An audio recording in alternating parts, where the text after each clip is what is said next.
The Nutcracker and the Mouse King by ETA Hoffman. Chapter 1. Christmas Eve.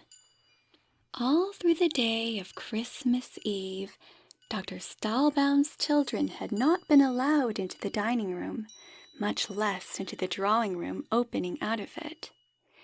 In a corner of the back parlor, Fred and Mary sat cuddled up together, shuddering with the excitement of mystery, for, though twilight had come on, nobody brought in any lights this evening. Fred whisperingly told his 7-year-old sister how, since early in the morning, he had listened to the stir and the bustle and the soft hammerings in these forbidden chambers.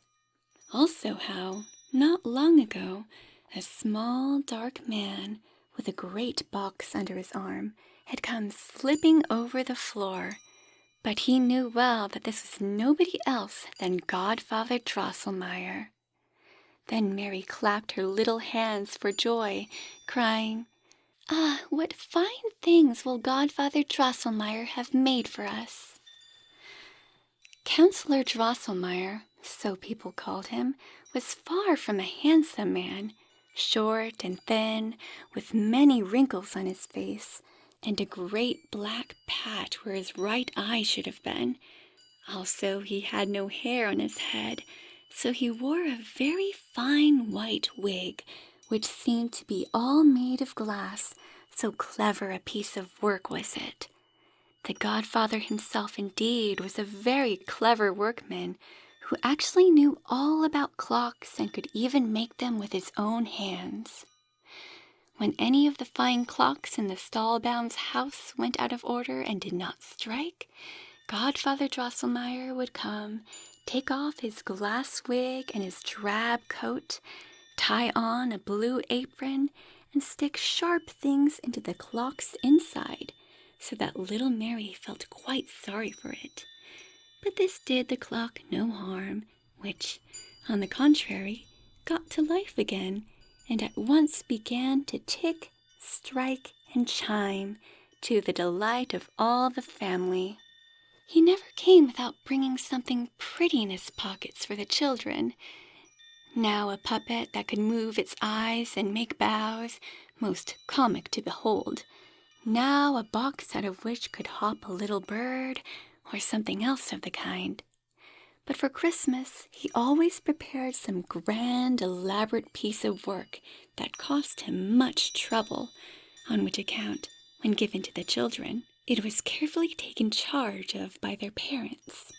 "Ah, what fine things will Godfather Drosselmeyer have made for us," Mary wondered.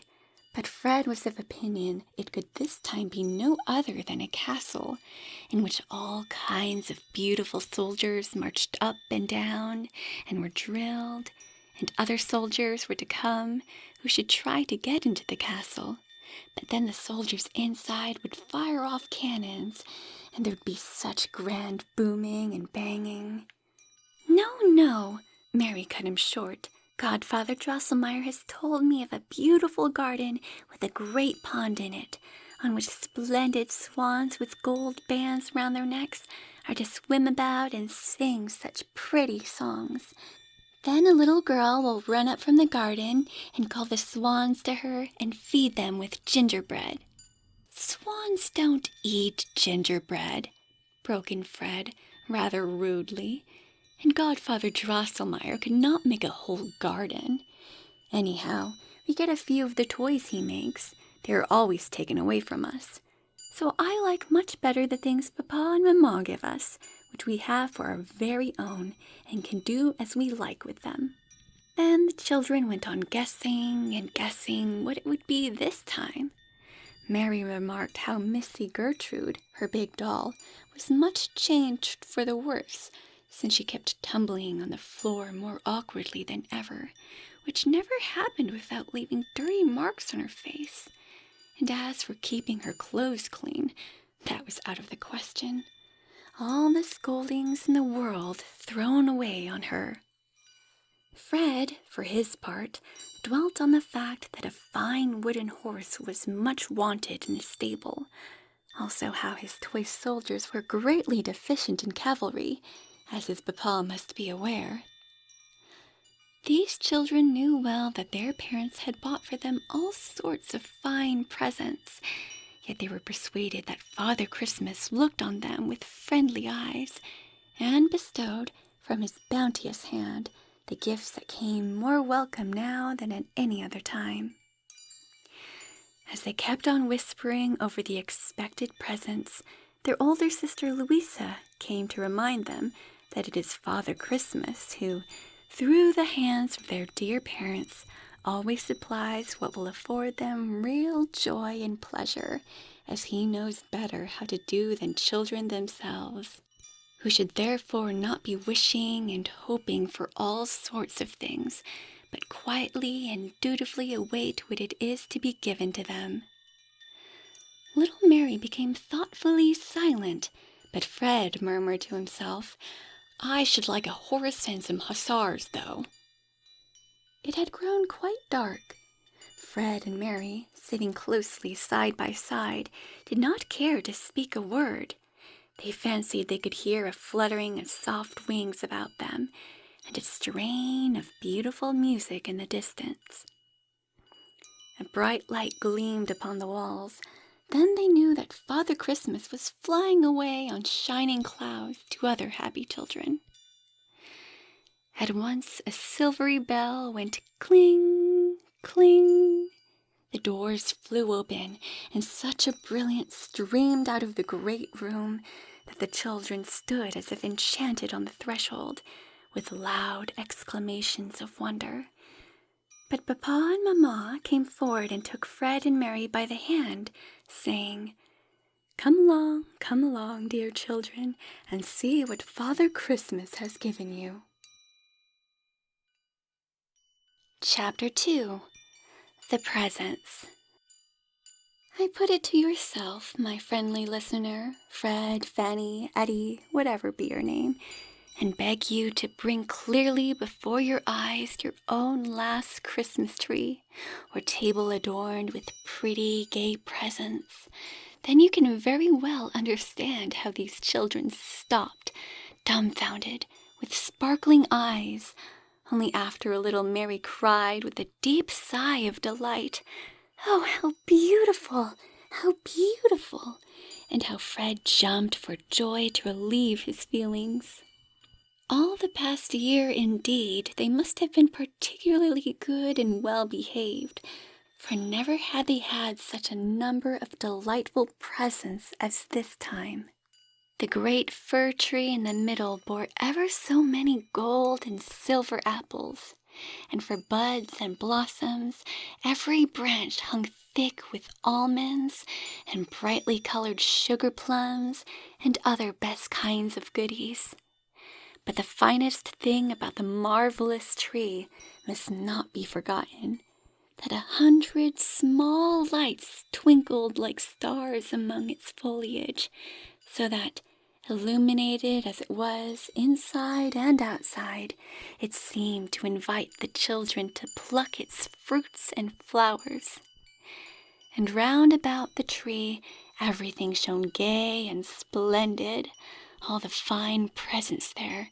Who could ever describe them? Mary caught sight of the most elegant dolls, all sorts of neat little dolls as furniture, and what seemed finest of all, a silk frock prettily decked with colored ribbons stood spread out on a dress stand before her eyes, so that she could admire it from every side, as she did, crying out again and again, "Oh, pretty! Oh, the dear dress! And may I really put it on?" Meanwhile, Fred, galloping and trotting round 3 or 4 times, tried his new cock-horse, which he indeed found bridled and saddled on the table. Dismounting, he reported that it was a wild creature, but no matter, he would soon break it in, and proceeded to muster his new squadron of hussars, who were gorgeously equipped in red and gold, with silver swords, and rode such shiny white horses that these also might be believed of pure silver.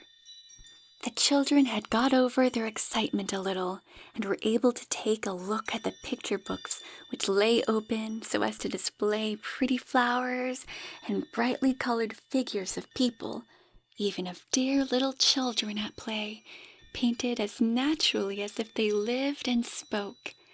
Yes, Fred and Mary were settling down upon these wonderful picture books when cling-ling, cling-ling, the bell rang again. They knew that now it was Godfather Drosselmeyer's turn and ran to the table standing by the wall. The screen that had so long ago concealed it was quickly drawn away, and what did the young folks see?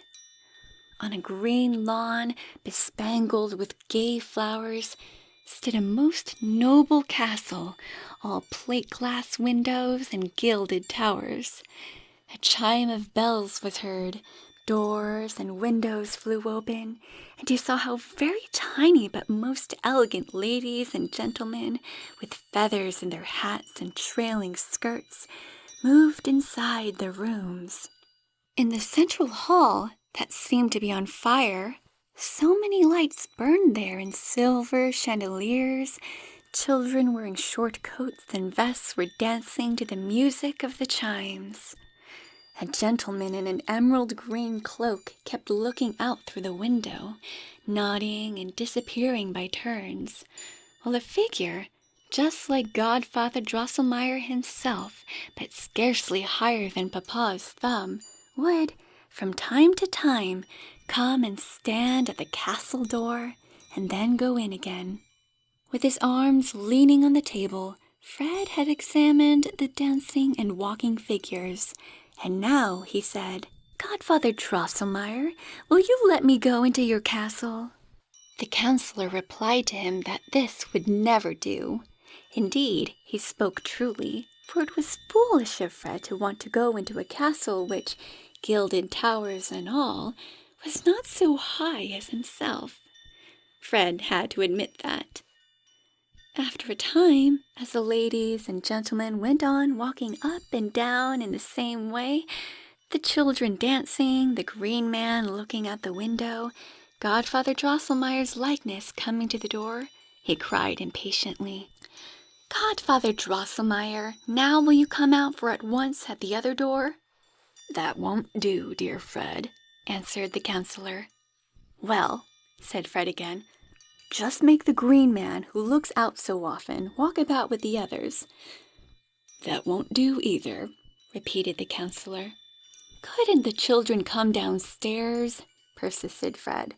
"I should like to see them nearer." "Oh, all that won't do," said the counselor, not in very good humor. "The machinery has to work as it is made." "Is that the way of it?" exclaimed Fred in a tone of contempt. "Nothing will do.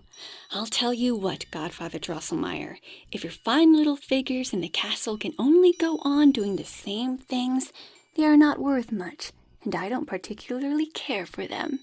No, I would rather have my hussars, and they can maneuver forwards, backwards, as I like, and are not shut up in a house."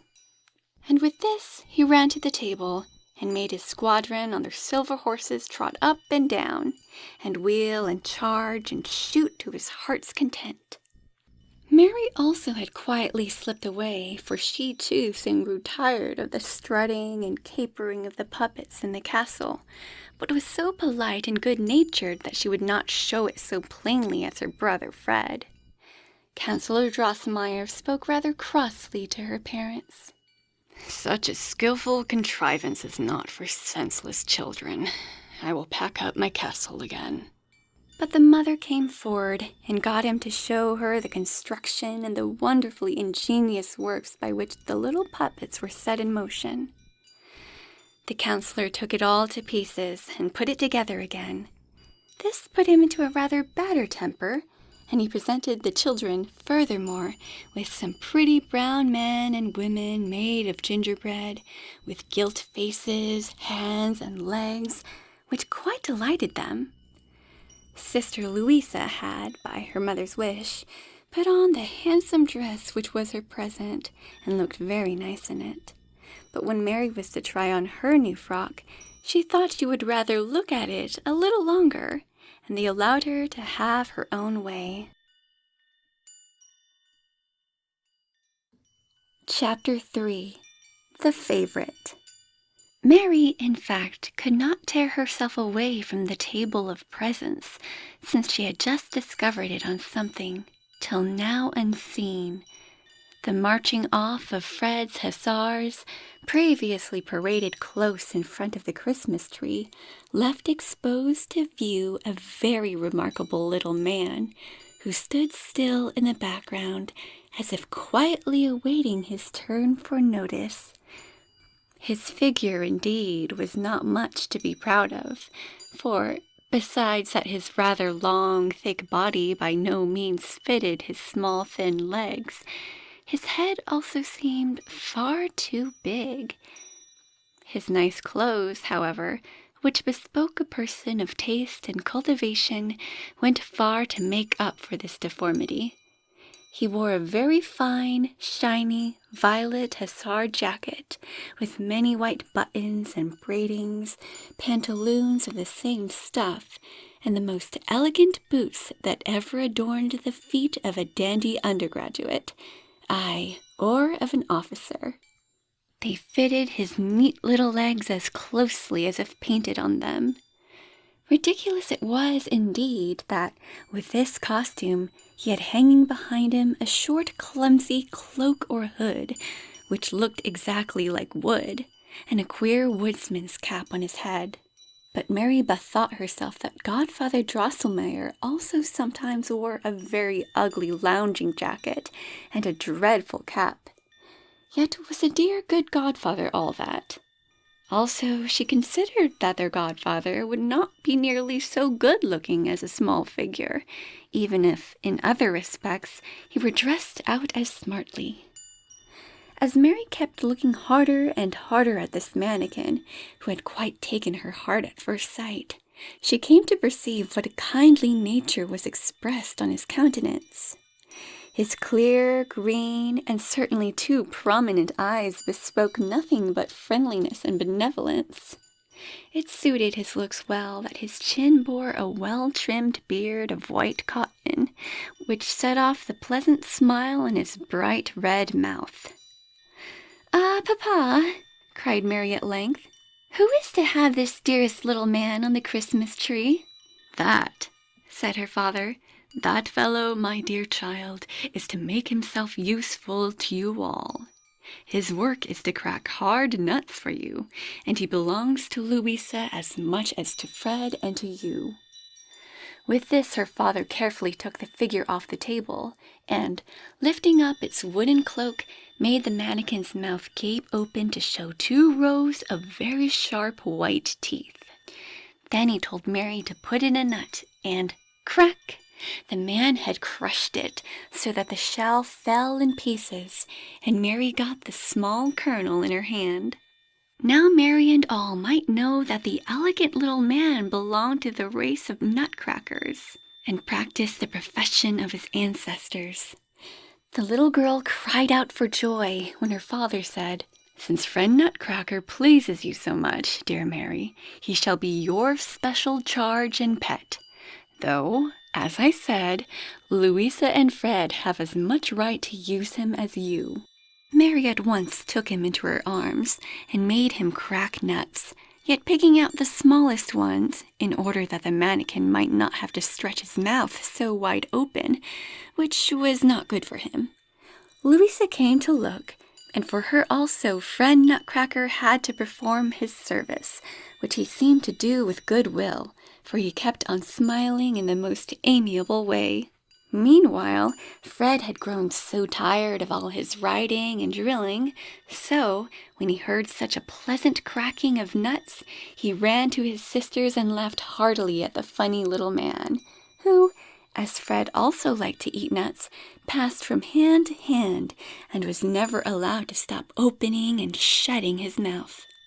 Fred always kept shoving in the biggest and the hardest nuts, but all of a sudden there was a crack, crick, Then 3 teeth fell out of Nutcracker's mouth, and his underjaw went loose and wobbly.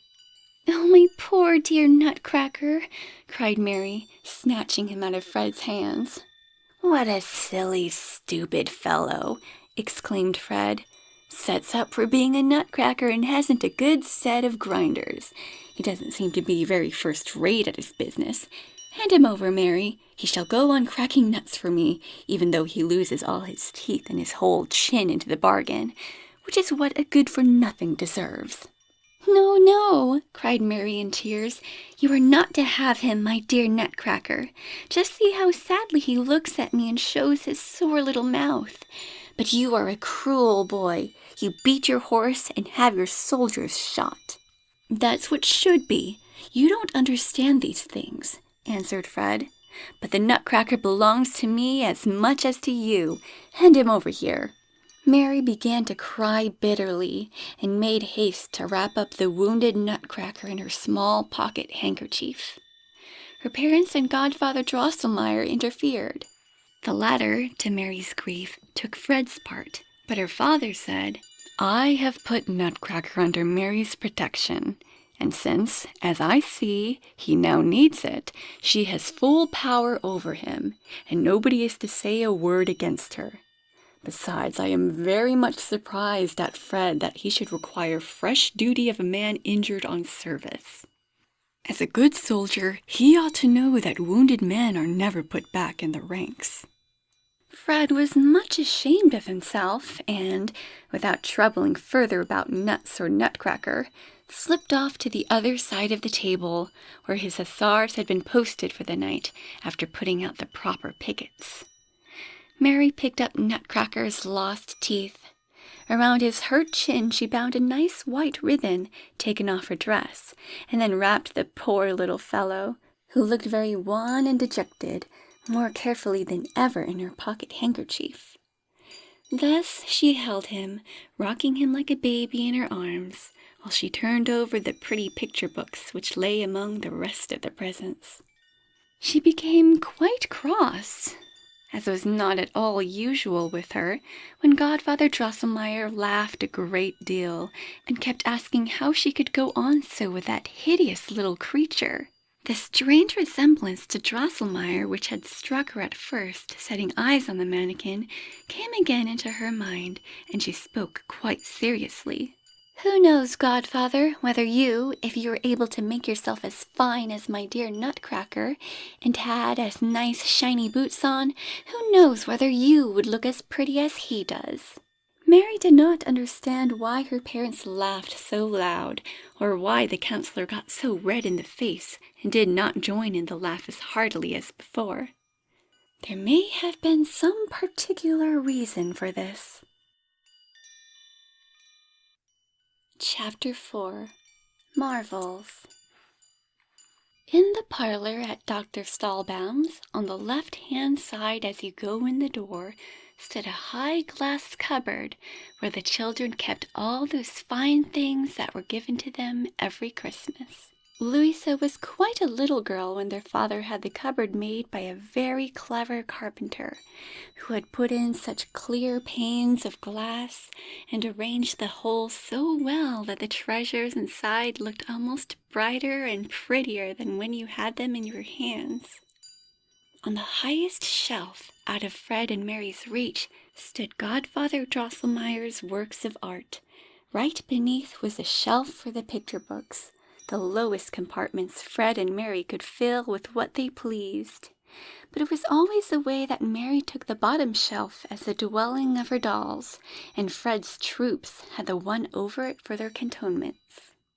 Such now was the arrangement.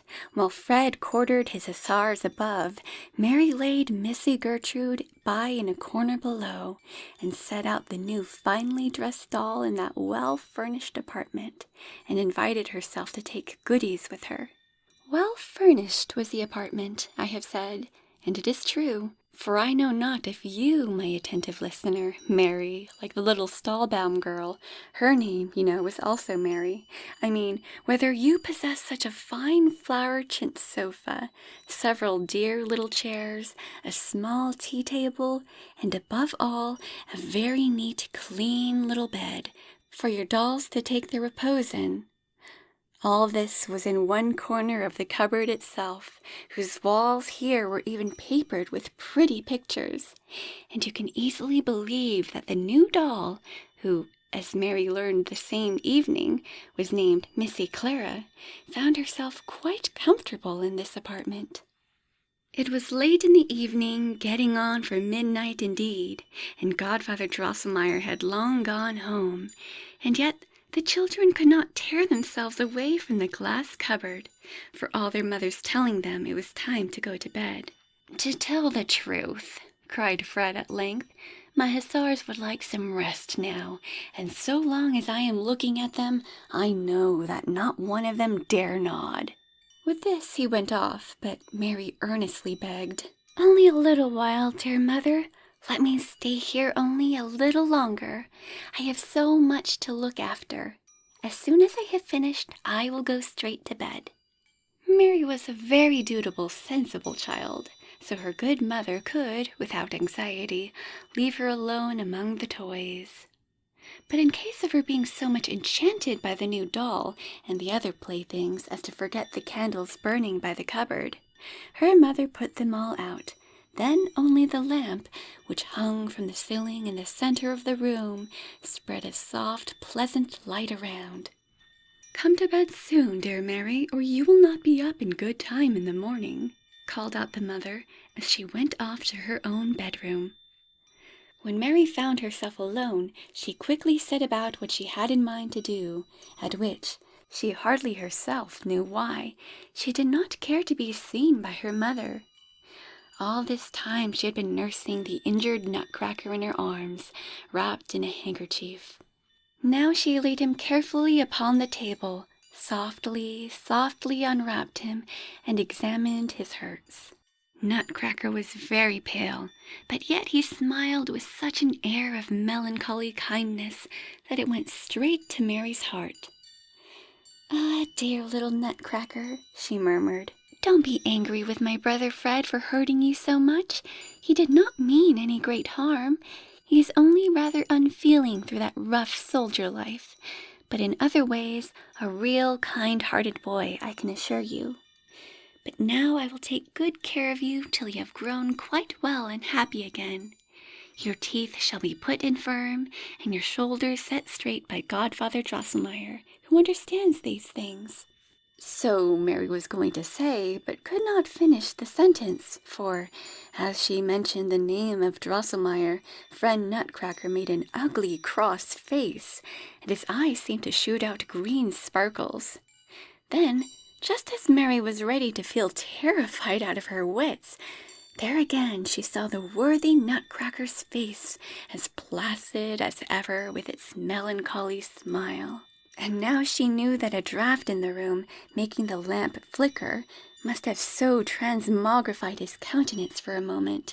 "Am I not a foolish girl to be so easily frightened? I actually believe this wooden figure was making faces at me. But I am really getting so fond of Nutcracker.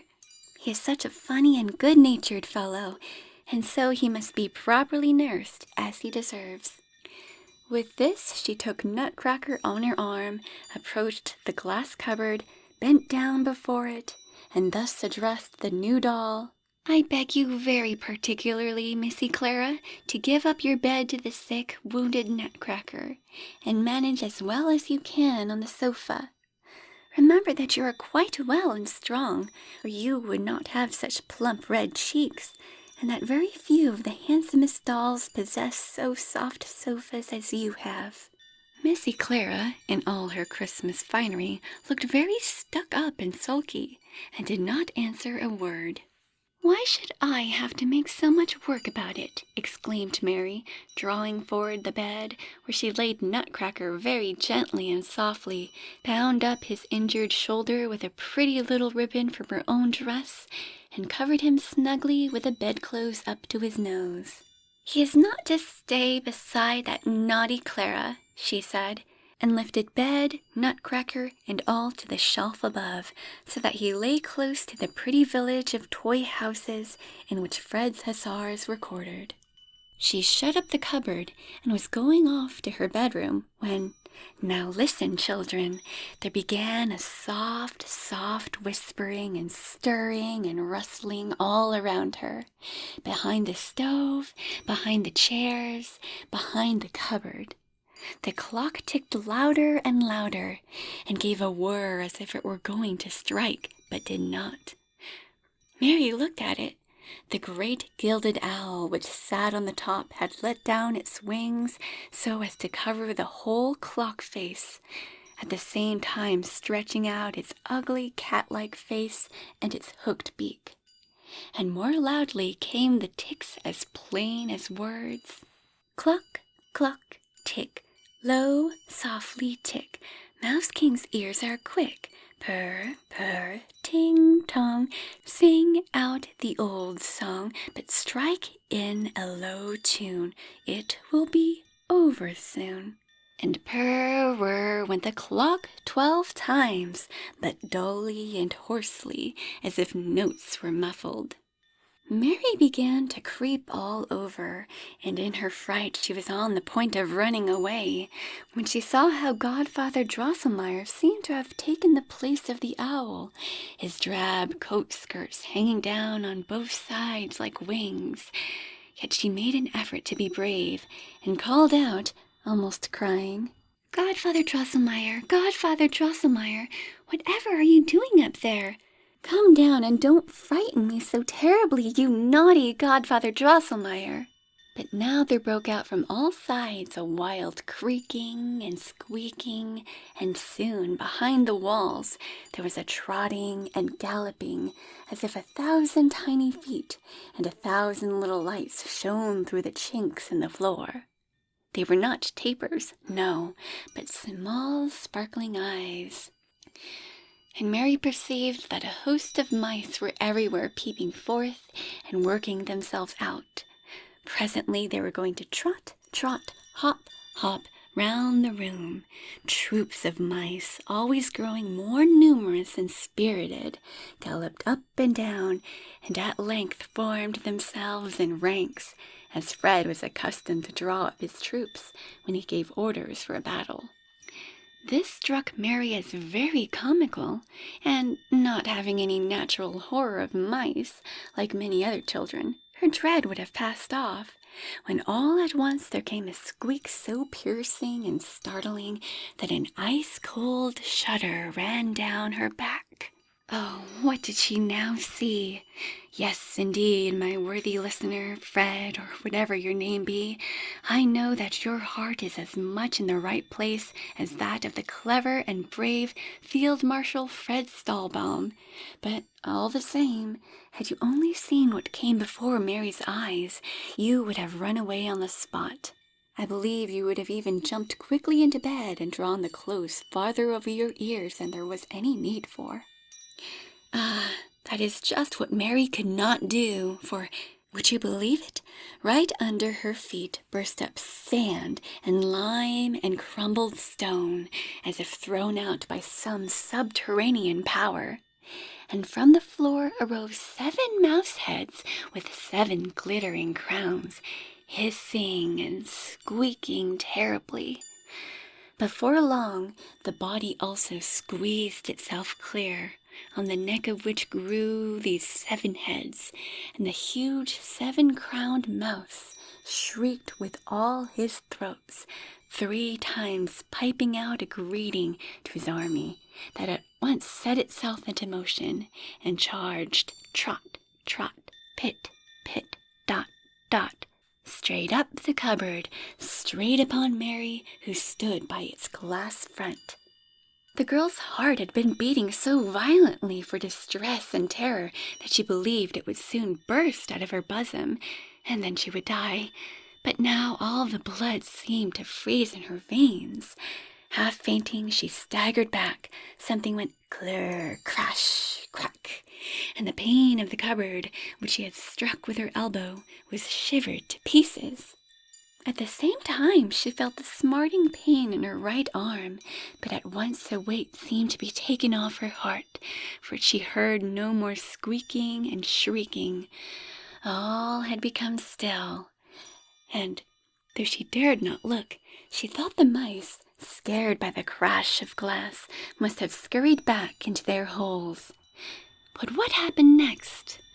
Right behind Mary there arose a strange stir and bustle in the cupboard, and tiny voices began to be heard. "Awake! Awake! Arms to take! This is the night! Rouse for the fight!" And then pealed out a pleasant, pretty chime of bells. "That is my little bell toy!" cried Mary joyfully, springing quickly up to look. Now she saw how the cupboard was lighted up in some wonderful fashion, and how all its inhabitants were on foot. There were several figures there, besides the dolls, running about in confusion and striking with their little arms. All of a sudden, Nutcracker jumped up, threw the blankets away, and sprang to his feet on the bed, shouting loudly his war cry of defiance. "Knick, knack, knack! Stupid mousy pack! Crick, crack, whack! Hew, hick, and hack!" And with this he drew his little sword and waved it into the air, and cried, "You, my dear vassals, friends, and brothers, will you stand by me in the hard battle?" At once spiritedly replied 3 clowns, a pantaloon, 4 chimney sweepers, 2 fiddlers, and a drummer. "Yes, Lord, we hold to you with steadfast loyalty. With you we march to combat, to victory or death." And they pressed after the martial Nutcracker, who ventured a dangerous spring from the upper shelf. They, for their part, could well manage the jump, for not only were they thickly clothed in cloth and silk, but there was nothing in sight of them but cotton and bran, so down they plumped as softly as bags of wool. But the poor Nutcracker, he would surely have broken arms and legs, for, remember, it was nearly 2 feet high from the shelf which he stood to the one below. And his body was as brittle as if cut out of matchwood. Yes, Nutcracker would surely have broken his limbs, had not, at the moment he leapt down, Missy Clara sprung from the sofa, and in her soft arms received the hero with his drawn sword. "Ah, dear kind Clara, how have I mistaken you?" sobbed out Mary. "I am sure you must have given up your bed to friend Nutcracker with a good will after all." And now Missy Clara said, pressing the young hero gently to her silken breast, "Oh, sir, will you, sick and wounded as you are, yet expose yourself to combat and peril? See how eager for the fray are your bold vassals, and how they swoop themselves as certain of victory. Clowns, pantaloon, chimney sweepers, fiddlers, and drummer are already down below on the field, and the motto figures in my compartment are all astir, preparing for the fight. Will you not, dear sir, rest in my arms, or behold the battle from the top of my high feather hat?" Thus spoke Clara, but Nutcracker behaved quite roughly, kicking so hard with his legs that the doll had soon to let him go and set him on the ground. Immediately then he knelt gallantly on one knee, murmuring out, "Fair lady, ever in the thick of the combat will I remember the grace and favor thou hast shown me." At this, Clara bent down so low that she would seize him by both arms, lifted him softly up, made haste to loosen her richly spangled girdle, and would have thrown it over his shoulder if he had not taken 2 steps backwards, laying his hand upon his breast and speaking with formal politeness. Do not deign, O lady, to waste your favors on me." Here he stopped short, sighed deeply, tore from his shoulder the ribbon with which Mary had bandaged him, pressed it to his lips, hung it round him as his cognizance, then, bravely brandishing his glittering unsheathed sword, sprang, light and active as a bird, over the ledge of the cupboard on to doom. You remark, kind and honored listener, that Nutcracker, even before he became alive, must have deeply felt the affectionate goodness with which Mary had treated him. And on this account only, because Mary was so kind, he would not take or wear a token from Missy Clara, splendid and beautiful as it was. The true-hearted Nutcracker chose rather to adorn himself with Mary's simple ribbon. But what now is going to happen? As soon as Nutcracker sprang down, the squeaking and pattering broke out again. Under the big table swarmed the deadly squadrons of countless mice, and over all towers the frightful seven-headed Mouse King. How will the battle go?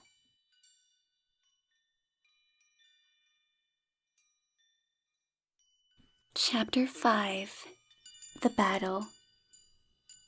"Beat the general march, my trusty drummer," cried Nutcracker at the top of his voice, and at once the drummer began to rub-a-dub in the skillfulest way, so that the panes of the cupboard shook and echoed. Now came a crashing and clattering within, and Mary perceived that the lids of the various boxes in which Fred's army had been quartered were violently raised up, and out sprang the infantry and down on to the lower shelf, where they fell into shining ranks. Nutcracker flew up and down, haranguing the troops in animated words. "Let no dog of a trumpeter blow or stir," he exclaimed angrily, and straightway turned to the pantaloon, who had grown somewhat pale with a telling chattering of his long chin, and addressed him in solemn tones. "General, I know your courage and your experience. Here, quickness of eye and decision are all important. To you I entrust the command-in-chief of the cavalry and the artillery. You don't need a horse, as you have such long legs and can gallop along on them well enough. Now, attend to your duty." Forthwith Pantaloon pressed his long dry fingers upon his mouth, and gave such a piercing crow that it rang like the notes of 100 shrill bugles. Thereupon arose in the cupboard a neighing and a trampling, and lo! Fred's cuirassiers and dragoons, but before all, the new gaily equipped hussars moved out, soon coming to a halt on the floor below. Now, with flying flags and clanging music, regiment after regiment defiled before Nutcracker, and drew themselves up in 3 lines obliquely across the room. But in front Fred's cannon advanced rattling, with their gunners about each, and presently they began to go boom, boom, and Mary saw how their sugar-plum shot plunged into the masses of the mouse army, who became powdered all over and put greatly to shame. But particularly they suffered severe loss from a battery of heavy guns, which had taken up its position on Mamma's footstool, and boom, boom, boom, kept volleying out gingerbread nuts among the mice, which did much execution.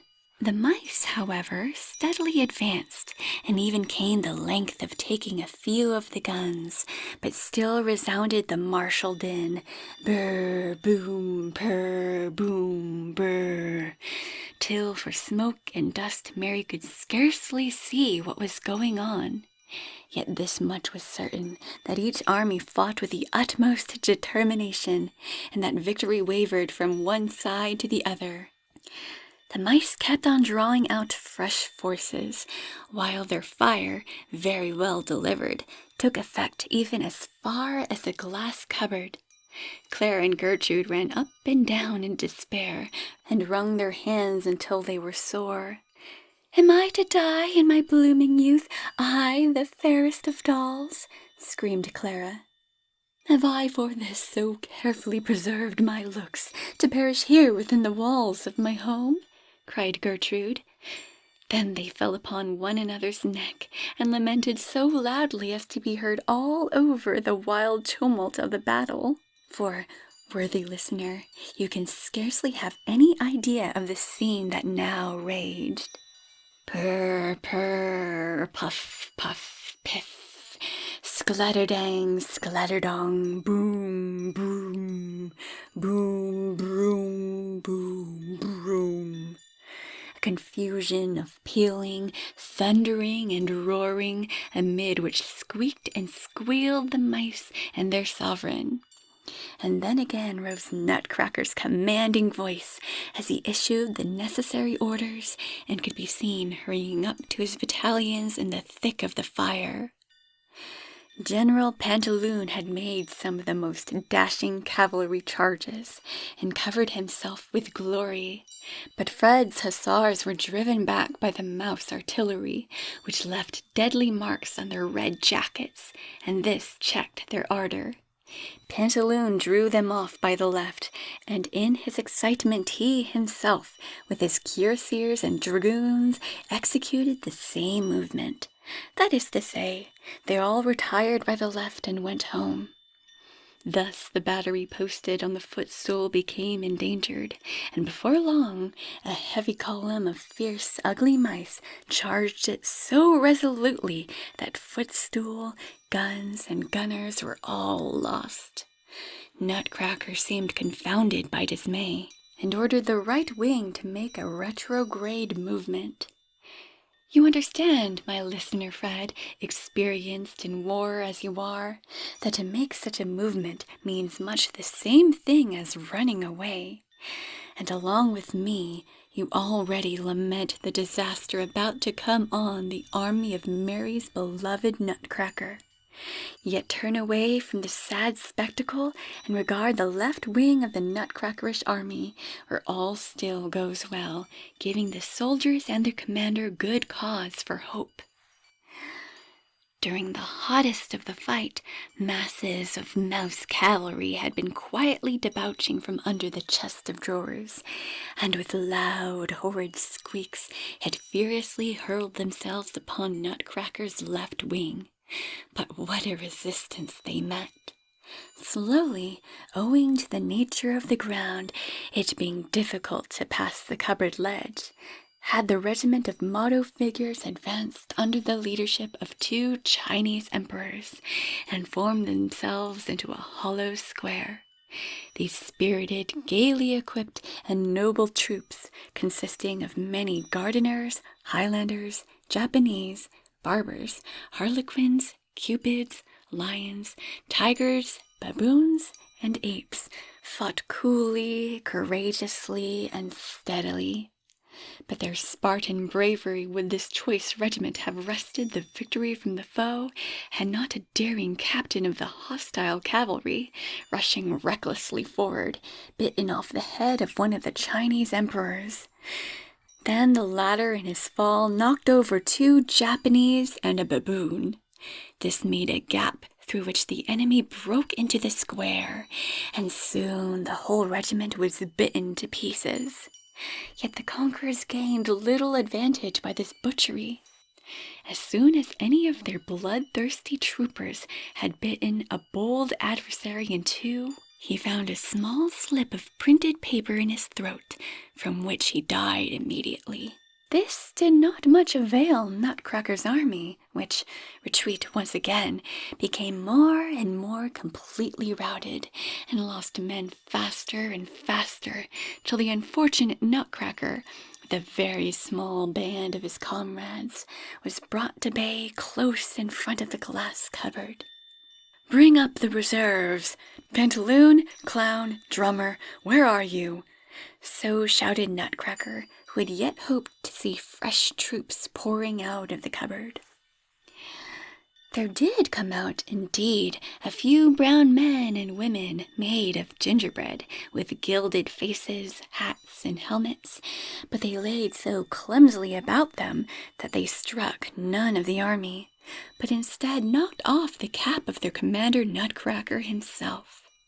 The light troops opposed to them soon bit through their legs, so that they tumbled down higgledy-piggledy, bringing some of their own comrades with them. Closely surrounded by foes, Nutcracker was now in the utmost danger and distress.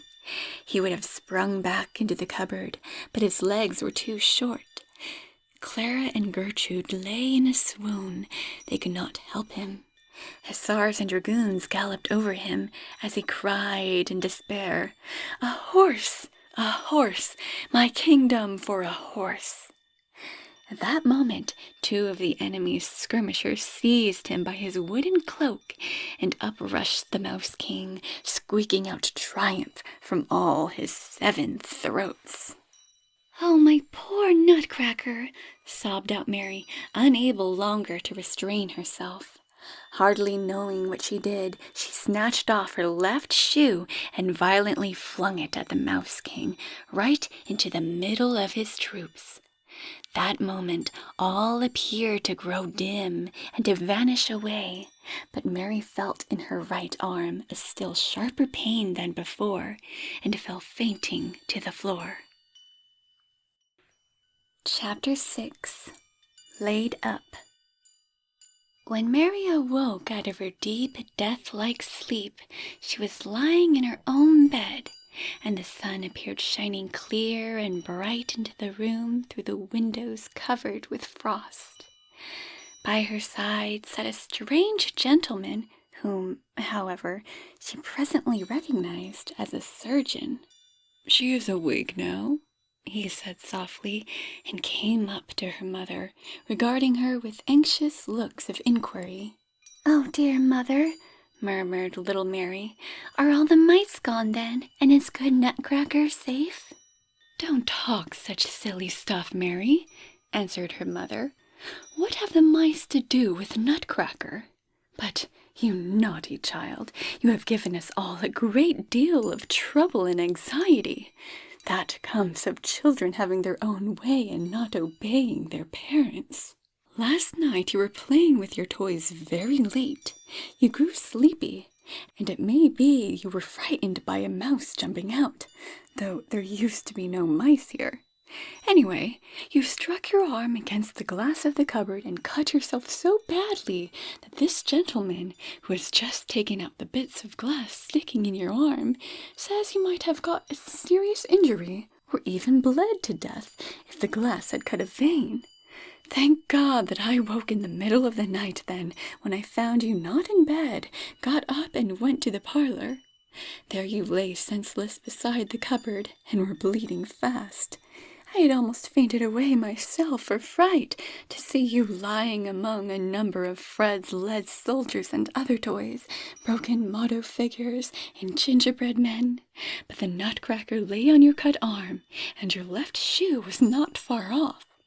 "Ah, dear mother," broke in Mary, "these were the remains of the great fight between toys and mice, and what alarmed me so much was only the mice trying to take Nutcracker prisoner, who commanded the toy army. Then I threw my shoe among the mice, and after all that, I don't know what happened." The surgeon looked meaningly at her mother, who said very gently to Mary, "Never mind, my dear child. Keep yourself easy. The mice are all gone, and Nutcracker is safe and sound in the cupboard." Here Dr. Stahlbaum came into the room and had a long conversation with the surgeon. Then he felt Mary's pulse, and she could make out that they were talking about fever. She had to lie in bed and take medicine, and this lasted for several days, although, except the pain in her arm, she did not feel much the matter with her. She knew that Nutcracker had come safe out of the battle, and he often appeared to her as in a dream, speaking quite plainly, but in a very sad voice. "Mary, my dearest lady, I am deeply indebted to you. but there is yet more which you can do for me." Mary thought a great deal over this speech, but had no idea what it might be that she could do for him. She was not able to play much with toys on account of her wounded arm, and if she tried to read or turn over picture books, there came such a strange swimming in her eyes that she had to leave off. So time passed wearisomely slow for her, and she had scarcely patience to wait for the twilight hour, which came so welcome, for then her mother sat on the bed a while and read or told her such pretty stories. One evening, her mother had just finished the most entertaining history of Prince Charming when the door opened, and in came Godfather Drosselmeyer with these words: "Now I must really see for myself how my sick and wounded Mary is getting on." As soon as Mary saw Godfather Drosselmeyer in his drab coat, there returned to her a clear memory of that night when Nutcracker lost the battle against the mice, and she could not keep herself from crying out aloud to the counselor, "Oh, Godfather Drosselmeyer, you are so ugly! I saw you very well, sitting over the clock and covering it with your wings to prevent it from striking loudly, not to scare away the mice. I heard you very well calling to the Mouse King. Why did you not come to help Nutcracker and me, you ugly Godfather Drosselmeyer? Isn't it all your fault, then, that I have to lie sick and wounded in bed?" "Whatever is the matter with you, dear Mary?" asked her mother, quite startled. But Godfather Drosselmeyer made some very queer faces and snarled out a sort of sing-song, thus: "Pendulum, tick, tick, clock, clock, tick, tick. Hammer goes dong, ding. Hour rings out ting, ting. Hunt away, Mouse King. Owl spreads her light wing. Toys now may dance and sing. Clock strikes out ting, ding. All the words click, click. Pendulum goes tick, tick, click, tick. Whir, purr, bim, boom, bang, bird, ding, dong. So ends my song." Mary stared at Godfather Drosselmeyer with eyes open to their widest, for he looked quite different, and even much uglier than his usual self, and moved his right arm up and down like a puppet pulled by strings. He would have really terrified her if her mother had not been there, and if presently Fred, having slipped in meanwhile, had not burst out into a loud laugh. "Oh, Godfather Drosselmeyer, you're so funny today," he cried. "You are going on exactly like my old jumping jack, which I threw away behind the stove a long time ago." But their mother said, looking serious, "Dear Mr. Counselor, this is a strange kind of fun. What may be the meaning of it?" "Dear me," answered Drosselmeyer, laughing, "don't you remember my pretty clockmaker song? I am in the way of singing it always to patients like Mary." Then he sat down close to Mary's bed and said, "You must not be offended if I have not cut out all the Mouse King's 14 eyes, but that is out of the question. And instead of it, I am going to give you a great pleasure." With this, the counselor put his hand into his pocket, and what he now slowly drew forth was no other than the Nutcracker, whose lost teeth had very cleverly set in firm again, and mended his broken jaw. Mary cried out for joy, and her mother said with a smile, "You see how well Godfather Drosselmeyer meant by your Nutcracker." "That you must own, Mary," interrupted the counselor, "and you must own also that Nutcracker has not grown quite so straight as he might have done, and that his looks can't be called handsome. If you care to hear it, I will tell you how this ugliness came into his family. Or perhaps you already know the history of Princess Pirlipat, or the witch Mousikins, and of the skillful clockmaker. Just listen, Godfather Drosselmeyer. You have put in Nutcracker's teeth right enough, and his chin is no more so wobbly. But why is his sword gone? Why have you not given him a sword?" "Eh?" replied the counselor, not very well pleased. "You fuss and find fault about everything, youngster. What business of mine is Nutcracker's sword? I have healed his body, and he can get a sword for himself as he pleases."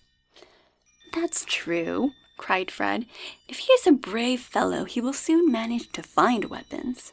"Well, Mary," went on the counselor, "tell me if you know the story of Princess Pirlipat." No," answered Mary. "Do tell it, dear Godfather Drosselmeyer. Do tell us." "I hope," said the doctor's wife, "I hope, dear Mr. Counselor, that your story is not such a creepy one as those you usually tell are." "Not at all, dearest lady," answered Drosselmeyer. "On the contrary, what I am going to have the honor to lay before you is very amusing." "Do tell us, oh do, dear Godfather," cried the children, and the counselor thus began his tale. Chapter 7. The Story of the Hard Nut. Pirlipat's mother was a wife of a king, that is, a queen, and Pirlipat herself was born a princess from the moment of her birth. The king went wild for joy over his lovely little daughter as she lay in the cradle. In his exultation he danced and whirled about on one leg and cried out over and over again, "Hurrah! Has anyone ever seen anything more beautiful than my Pirlipatkin?" Then all the ministers, generals, presidents of departments, and staff officers hopped about on one leg, like their sovereign, crying with all their might, "No, never!" But indeed it was not to be denied that in all the world there could be no more beautiful child than Princess Pirlipat. Her little face seemed to be woven out of delicate lily-white and red rose silk. Her eyes were brightly sparkling blue, and it was pretty to see how her hair curled like shining threads of gold. Besides, Pirlipatkin had brought into the world 2 small rows of pearly teeth, with which, an hour or 2 after her birth, she bit the High Chancellor's finger as he bent down to examine her features closely, so that he shrieked out loudly, "Oh, Gemini!" Others maintained that he cried out, "Oh, Cricky!" and opinions are strongly divided on the point to this day. But the fact is, Pirlipatkin actually bit the High Chancellor's finger, and the enraptured nation now recognized that wit, spirit, and intelligence all at once dwelt in her little angelic body. In short, everybody was delighted. Only the queen showed herself anxious and ill at ease. Nobody knew why. It seemed strange that she had Pirlipat's cradle watched so carefully. Not only were the doors guarded by men-at-arms, but, without counting the 2 nurses beside the cradle, 6 others had to sit around about in the room night after night. Then, what appeared quite ridiculous, and what no one could understand, each of those 6 nurses must sit with a cat on her lap and stroke it so as to keep it purring all night. You could never guess, dear children, why Pirlipat's mother took all these precautions, but I know, and I will tell you now. It happened that once a number of illustrious kings and highly distinguished princes had assembled at the court of Pirlipat's father, on whose account there were grand doings and many tournaments, plays, and court balls. The king, in order to prove beyond doubt that he had no lack of gold and silver, was minded for once in a way to dip deeply into the crown treasures and bring out something worthy of the occasion. To this end, being privately informed by the chief cook that the court astronomer had announced a propitious day for pork butchering, he ordered a great making of meat puddings and sausages, then jumped into a carriage that he might personally invite the collected kings and princes, only to a plate of soup, as he put it, the better to enjoy their surprise over the costly banquet. Next he addressed the Lady Queen in his most winning tones. "It is well known to you, my dear, how fond I am of sausage meat." The Queen knew very well what he would be at. It was just this, that she herself, as she had often done before, should undertake the serious cookery business with her own royal hands. The High Treasurer must at once send the great golden sausage pot and the silver stew pans to the kitchen. A huge fire of sandalwood was kindled there.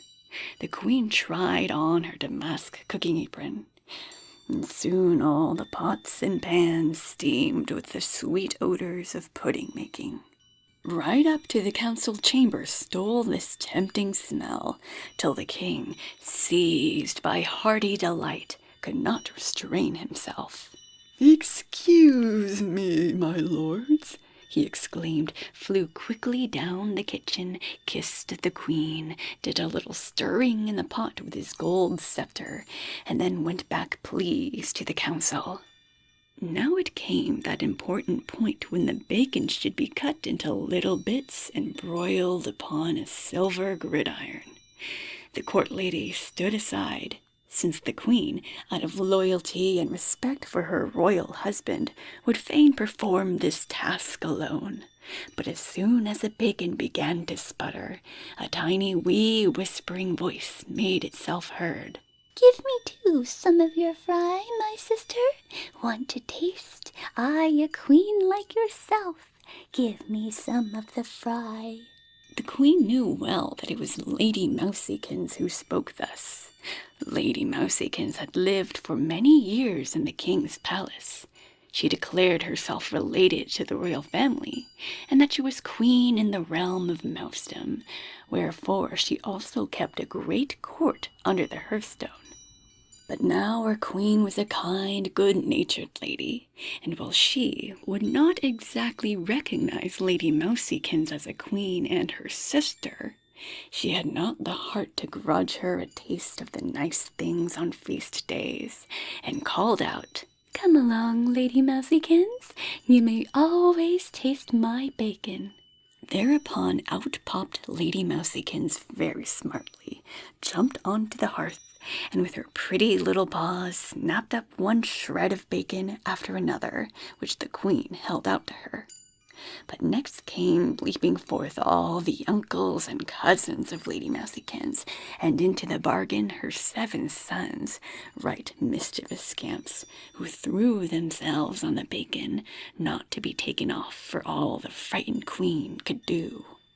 Luckily, the chief lady-in-waiting arrived to the rescue and hunted away these troublesome pests, so that some of the bacon was still saved from their clutches, which had to be scientifically divided among the sausages after the directions of the court mathematician called in for the purpose. Trumpets and kettle drums resounded as the invited potentates and princes came in gorgeous robes of state to the sausage fest, some on white ambling palfreys, and some in crystal coaches. The king welcomed them with hearty friendliness and courtesy, then took his place, bearing the royal crown and scepter, at the head of the table. When the white puddings were first served, it could be seen how his majesty grew always paler, how he raised his eyes, his bosom heaved with sighs. Violent pangs were evidently raging within him. But when they reached the course of black puddings, he sank in his armchair, sobbing and moaning. He covered his face with his hands. He broke forth into loud lamentations. All present sprang to their feet. The body physician in vain made an effort to feel the king's pulse. He seemed convulsed by some deep, nameless anguish. At length, after the use of strong remedies, burning of feathers under his nose, and such like, his majesty, being so far brought to himself, stammered out almost inaudibly these words: "Too little bacon." "Oh, my poor unhappy royal spouse," sobbed the disconsolate queen, throwing herself at his feet. "Ah, what pain must you be suffering! But here you see the guilty one before you. Punish her severely. Ah, Lady Mousykins it was, with her 7 sons, and her uncles and cousins, who have eaten up the bacon, and—" Thereupon the poor queen fell back into a swoon. "Chief lady-in-waiting, how was this?" cried the king, rising up full of wrath.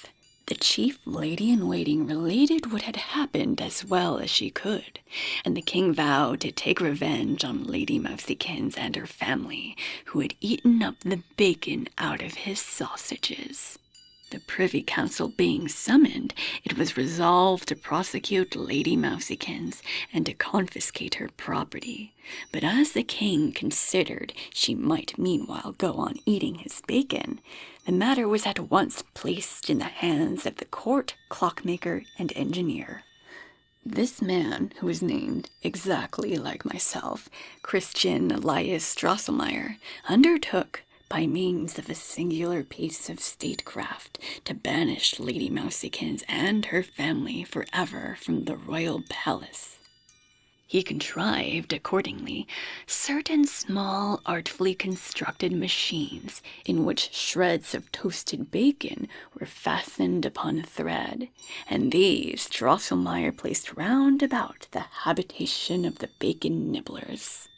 Lady Mousykins was much too clever not to see through his cunning, but all her warnings, all her lectures were thrown away on her 7 sons, and many, many of her uncles and cousins, who, enticed by the sweet smell of the bait, ventured within Drosselmeyer's machines. Then, as soon as they tried to gnaw away the bacon, found themselves trapped by a grating that fell suddenly behind them, and delivered to shameful execution in the very kitchen where they had enjoyed such pleasant feasts. With her small band of surviving subjects, Lady Mousykins abandoned the scene of horror. Woe, despair, and revenge filled her breast. The courtiers exulted, but the queen was troubled, knowing the nature of Mousykins, and too well aware that she would not leave her sons and kinsmen unavenged. Indeed, as Her Majesty was one day cooking a fricassee of lights, lungs of pork or beef, a dish much beloved by her kingly husband, Lady Mousykins appeared and said, "My sons, my cousins, and kinsmen are dead. Take good heed that the mouse queen bite not thy little princess in two. Take good heed. Ha ha!" With this she went off, and was no more seen. But the queen stood so terrified that she let the fricassee fall into the fire, and for the second time Lady Mousykins had spoiled one of the king's favorite dishes, whereat he was very angry. But now that is enough for this evening, the rest another time. Earnestly as Mary, who had her own ideas about this story, begged Godfather Drosselmeyer to go on with it, he would not let himself be persuaded, but jumped up, saying, "Too much at once is not good. More tomorrow." Then, as he was just going out of the door, Fred asked, "But do tell us, Godfather Drosselmeyer, is it really true that you invented mousetraps?" "How can you talk such nonsense?" cried his mother, but the counselor laughed in his queer way. Am I not a clever clockmaker? And must not mousetraps have been invented somehow or another? Chapter 8. The Story of the Hard Nut Continued. Now you see, children, So the counselor continued next evening, why the queen had the wonderfully beautiful little Princess Pirlipat watched over with such care. Was she not right to fear that Lady Mousykins would fulfill her threat by coming back to bite the royal baby in two? Drosselmeyer's machines were of no use at all against the cautious and crafty Mouse Queen, and only the court astronomer, who was also privy interpreter of omens and stars, could divine that the family of Pussy Purr had the power of keeping off mice from the cradle. So it came about that one of the sons of this family, attached to the court with the title of chamber councillors, was held on her lap by each nurse, whose duty was to tickle him into contented performance of such laborious public service. It was the midnight hour, as one of the nurses-in-chief, who sat close to the cradle, started up from a deep sleep. All around lay buried in slumber. There was no murmur, a silence as of death, in which could be heard the faint click of a death watchworm. But what were the feelings of the chief nurse when, right before her, she made out a great ugly mouse standing on its hind paws and laying its murderous head on the face of the princess? With a cry of horror, she sprang to her feet. Everyone awoke, but in an instant Lady Mousykins, the huge mouse on Pirlipat's cradle, could be no other, scampered off to a corner of the room. The four-footed chamber councillors rushed after her, too late. She had vanished through a crack in the floor. Then, at the noise, Pirlipat awoke, weeping piteously.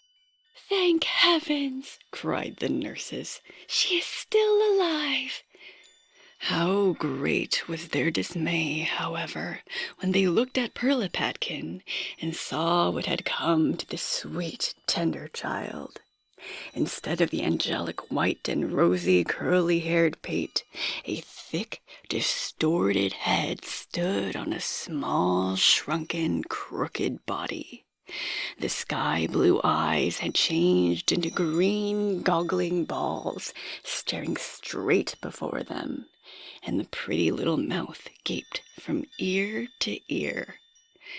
The queen was ready to die for weeping and lamentation, and the king's study had to be hung with wadded tapestry, since again and again he ran his head against the wall, exclaiming in most lamentable tones, "Oh, unlucky monarch!"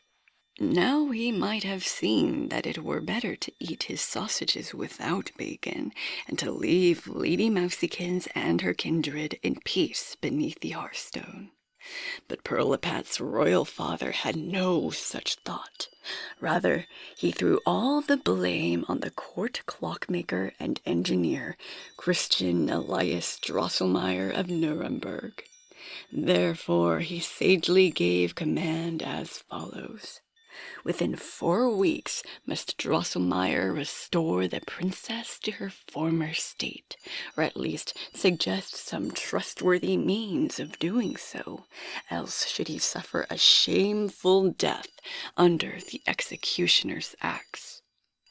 Drosselmeyer was not a little alarmed, yet soon he took courage to trust his art and his good luck, and at once set about the first operation which seemed to him likely to be of use.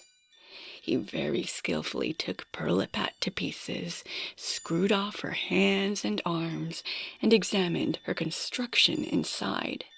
But thus he had the vexation of discovering that the bigger the princess grew, the more unshapely she would become, and he could hit on no way of mending the matter.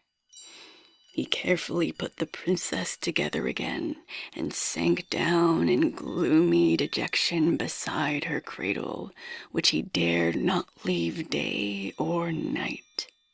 The 4th week had come.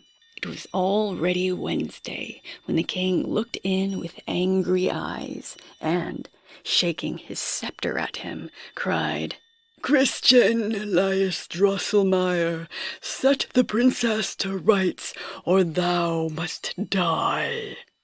Drosselmeyer began to weep bitterly, but the little Princess Pirlipat went on contentedly cracking nuts. For the first time, the clockmaker was struck by Pirlipat's unusual appetite for nuts, and by the circumstance that she had come with teeth in the world. Indeed, after her transformation, she had gone on screaming just till she happened to have a nut given to her, which she at once cracked, ate the kernel, and then became quiet. Since then, the nurses could never be done bringing nuts for her.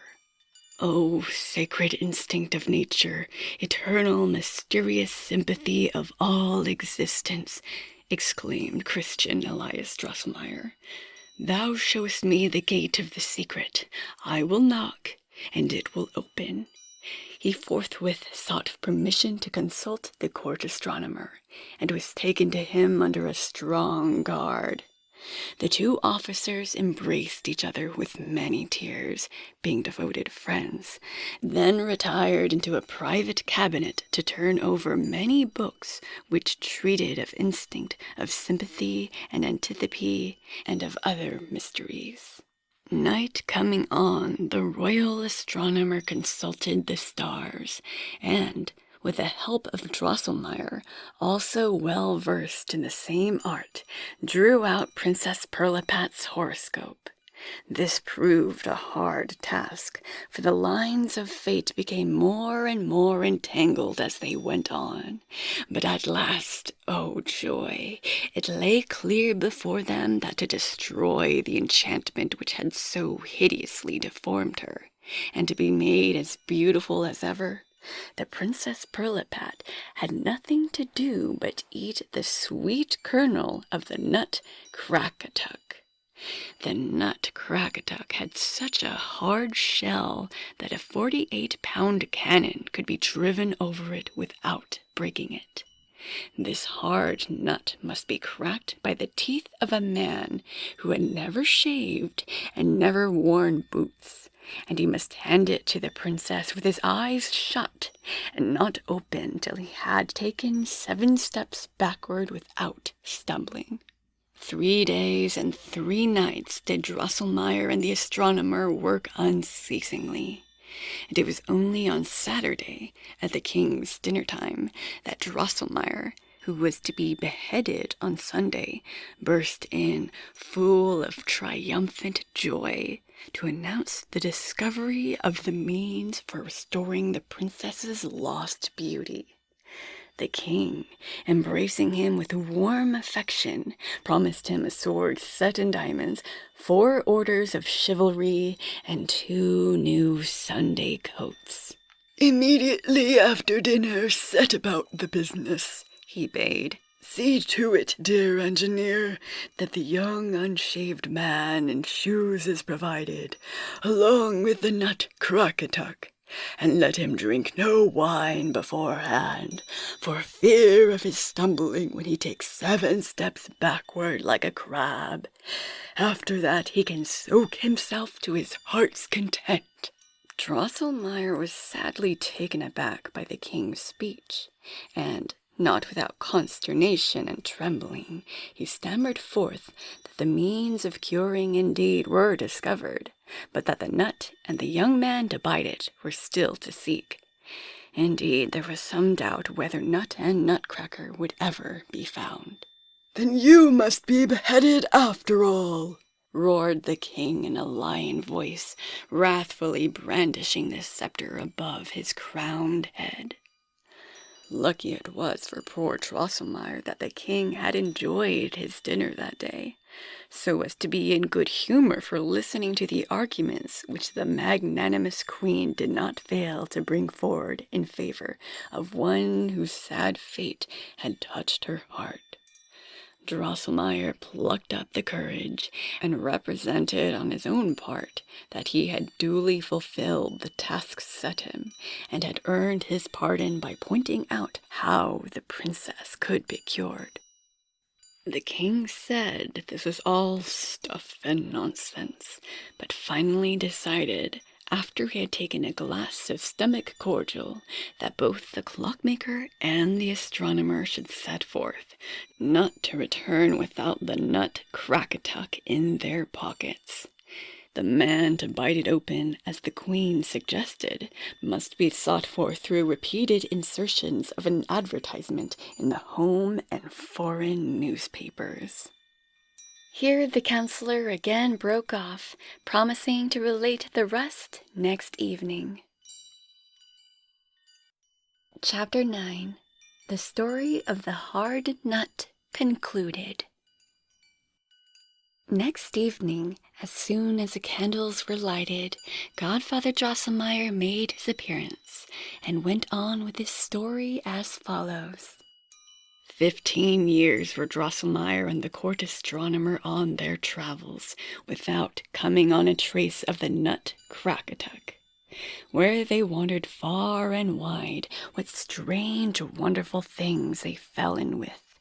All this I could go on telling you for a month, but will do nothing of the kind.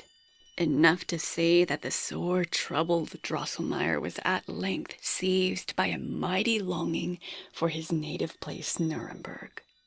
With extraordinary violence, this longing one day overpowered him, as he sat in a great wood in Asia, smoking a pipe of tobacco with his friend.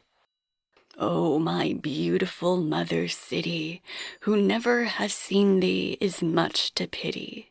Though he travel to London, to Rome, to Bern, after thee his heart must always yearn. After thee, O Nuremberg, town so dear, that hath beautiful houses and windows clear." As Drosselmeyer lifted up his voice so dolefully, the astronomer was moved by deep sympathy, and began to give forth such lamentable howls that they could be heard over a great part of Asia. Then, composing himself, he wiped the tears from his eyes, and asked, "But, my worthy colleague, why do we sit here and cry? Why not go to Nuremberg, since it is all one where and how we search for that fated nut-crack-a-tuck?"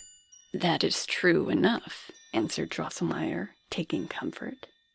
Both at once stood up, knocked the ashes out of their pipes, and went off in a straight line, without stopping, from the wood in the middle of Asia to the city of Nuremberg. Scarcely had they arrived there than Drosselmeyer hastened to his cousin, the doll-maker, varnisher, and gilder, Christopher Zacharias Drosselmeyer, whom he had not seen for many, many years. To him now the clockmaker related the whole history of Princess Pirlipat, of the Lady Mousykins, and of the nut-crack-a-tuck, so that he struck his hands together and cried out, full of astonishment, "Ah, cousin, what a wonderful story!" Drosselmeyer went on to tell of the adventures of his long travel, how he spent 2 years with the Date King, how he was contemptuously turned away by the Prince of Almonds, how he made inquiries in vain of the Natural History Society in Squirrel's Town. In short, how everywhere he had failed to get even a hint about the nut-crack-a-tuck. During this narration, Christopher Zacharias had kept snapping his fingers, turning about on one foot, clicking with his tongue, then exclaiming, "Oh, the deuce!" Finally, he threw his cap and wig up into the air, warmly embraced his kinsman, and cried out, "Cousin, cousin, you are saved! Saved you are, I say, for I am much mistaken if I myself do not possess the Nutcracker." At the same time he pulled out a box from which he drew forth the gilded nut of middling bigness. "See," he said, showing the nut to his cousin. "This is the state of the case. Years ago a foreigner came to me at Christmas time with a sackful of nuts which he wanted to sell. Right before my shop he got into a quarrel and laid down the sack that he might better defend himself against the nut sellers of the town, who would not allow a stranger to sell nuts there, and attacked him on this account. At that moment, a heavily loaded wagon rolled over the sack, and all the nuts were broken except one, which the foreigner, with a queer smile, offered me in exchange for a silver groat of the year 1720.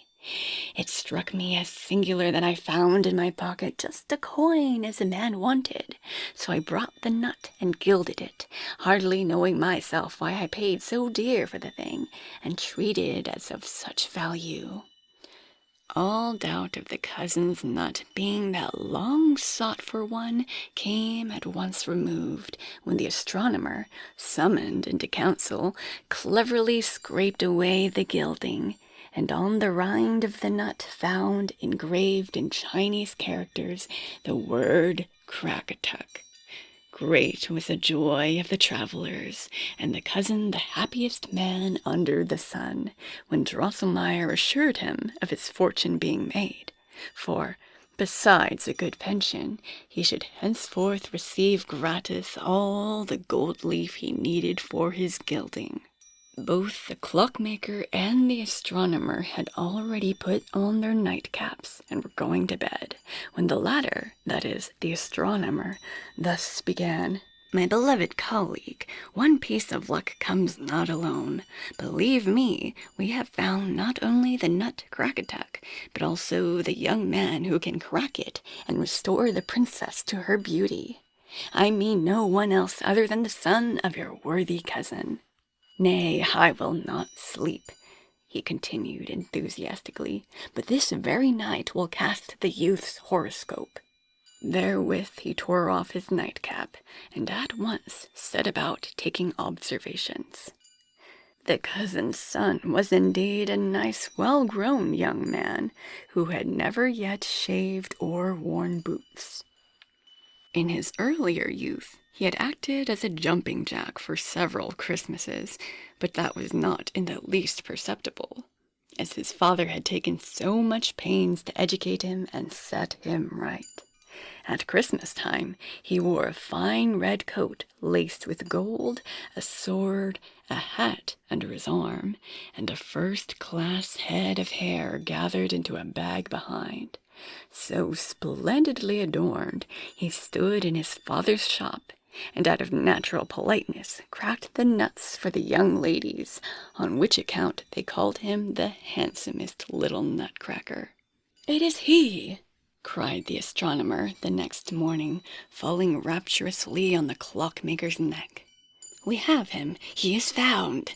But two things, dearest colleague, must be seen to. In the first place, you must provide your excellent kinsman with a strong wooden head, having an underjaw that will stand a good strain. Then, on arriving at the capital, we ought to keep it carefully secret that we have brought along with us the young man to bite open the Nutcracker. He should come on the scene some time later. I read in the horoscope that the king, after some others have broken their teeth over it to no purpose, will promise the hand of the princess and succession to the kingdom, as reward for whoever can crack this nut and restore Pirlipat's lost beauty. Drosselmeyer's cousin, the doll-maker, was well content that his youngster should marry the Princess Pirlipat and become a prince and a king, and he left the whole charge of the business to the messengers.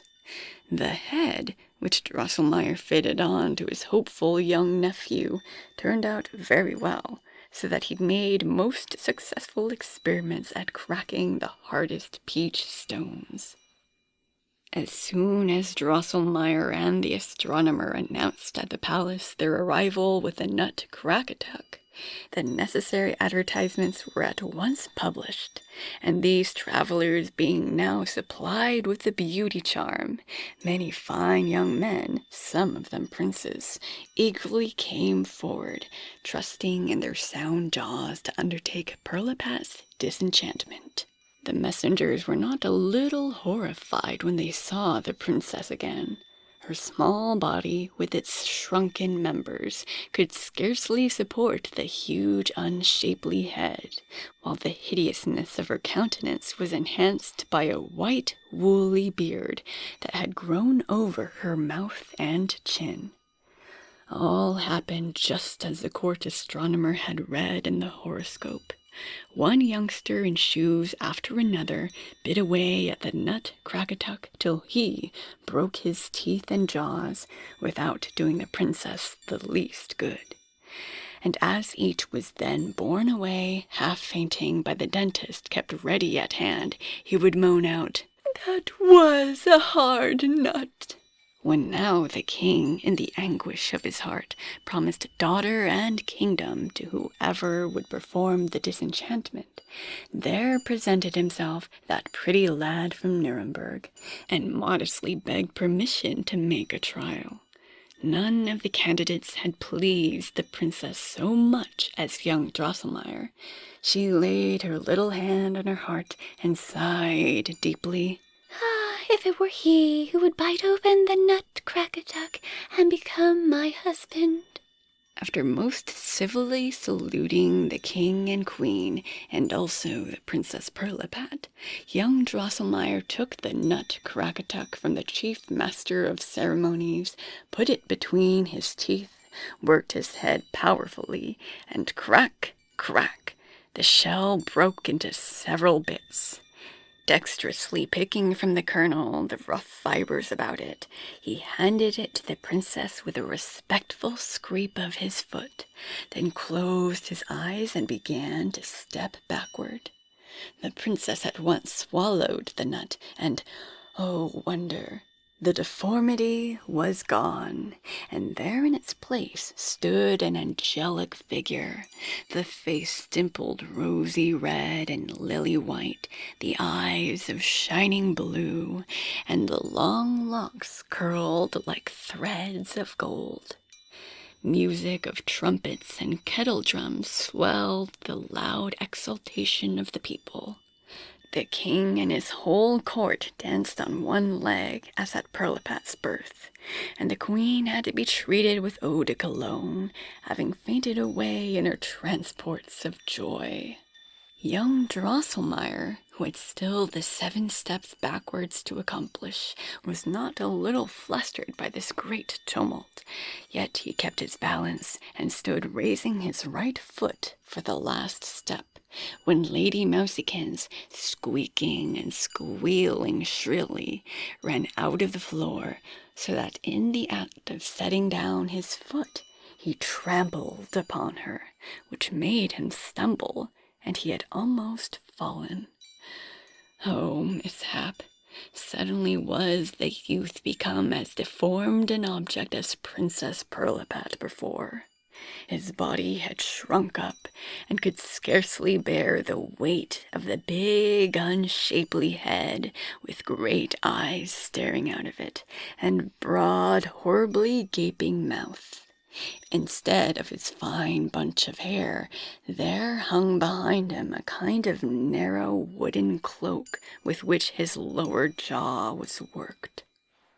Clockmaker and astronomer stood beside themselves for dread and amazement, yet they saw how Lady Mousykins rolled all bleeding on the floor.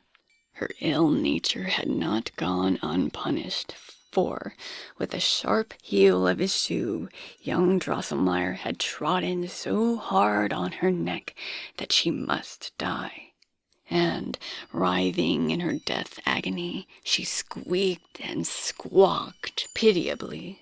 Oh, Crackatuck, hard nut that proves my end, Nutcracker, thy hour is now at hand. Woe's me, but also woe to thee, my son, the Mouse King with the 7 crowns will soon avenge his murdered mother's wrongs on thee, thou ugly, spoiled, conceited doll. Oh, life so fair and bright, from which I fall to shades of gloomy death. I fail for breath, my last I speak. Squeak. With this cried expired Lady Mousekins, and was carried out by the royal firemender. Hitherto no one had thought of young Drosselmeyer, but now Pirlipat reminded the king of his promise, and at once he ordered the hero of the day to be brought forward. But when the unfortunate fellow showed himself in all his deformity, the princess held both hands before her eyes, crying, Away, away with the hideous Nutcracker. Forthwith the high marshal seized him by his narrow shoulders and threw him out at the door. The king, full of rage that a Nutcracker should be forced upon him as a son-in-law, put all the blame on the clockmaker and the astronomer, and banished them forever from his capital. That had not appeared in the horoscope which the astronomer cast at Nuremberg, but he did not fail to make fresh observations, and now read in the stars that young Drosselmeyer might take heart in his new condition. For, in spite of his deformity, he should yet become a prince and a king. His unshapeliness, however, could disappear only when the 7-headed heir of Lady Mousekins, whom she born after the death of her 7 elder sons, should have been slain by his hand, and when a lady had fallen in love with him, deformed as he was. You must have actually seen young Drosselmeyer about Christmas time in his father's shop at Nuremberg. A Nutcracker, it is true, but also a prince in disguise. There, children, is the story of the hard nut, and now you know why people so often say, that was a hard nut to crack, and how it comes that nutcrackers are so ugly. So ended the counselor's tale. Mary thought that Princess Pirlipat was an ill-natured, ungrateful thing, but Fred assured her that if Nutcracker were a brave fellow, he would easily do for the Mouse King, and soon regain his former lovely appearance. Chapter 10. Uncle and Nephew. If it ever happened to any of my honored hearers to get cut by glass, he will know for himself how much it hurts, and what a bad thing it is altogether, since it takes so long to heal. Mary had to spend nearly a whole week in bed, and when she got up again, she felt quite light-headed. But at last she grew well again, and could run about the room as merrily as ever. The glass cupboard made a fine show, for there stood, all new and clean, the trees and flowers and toy houses, and the beautiful, splendid dolls. First of all, Mary looked for her dear Nutcracker, who, from his place on the second shelf, smiled back to her with his teeth quite in good order. As she again so affectionately surveyed her favorite, it suddenly came to her troubled heart that all Godfather Drosselmeyer's tale was nothing but the history of this Nutcracker and his feud with Lady Mousekins and her son. Now she saw that her Nutcracker could be no other than young Drosselmeyer of Nuremberg, the godfather's handsome nephew, so unhappily transformed by Lady Mousekins.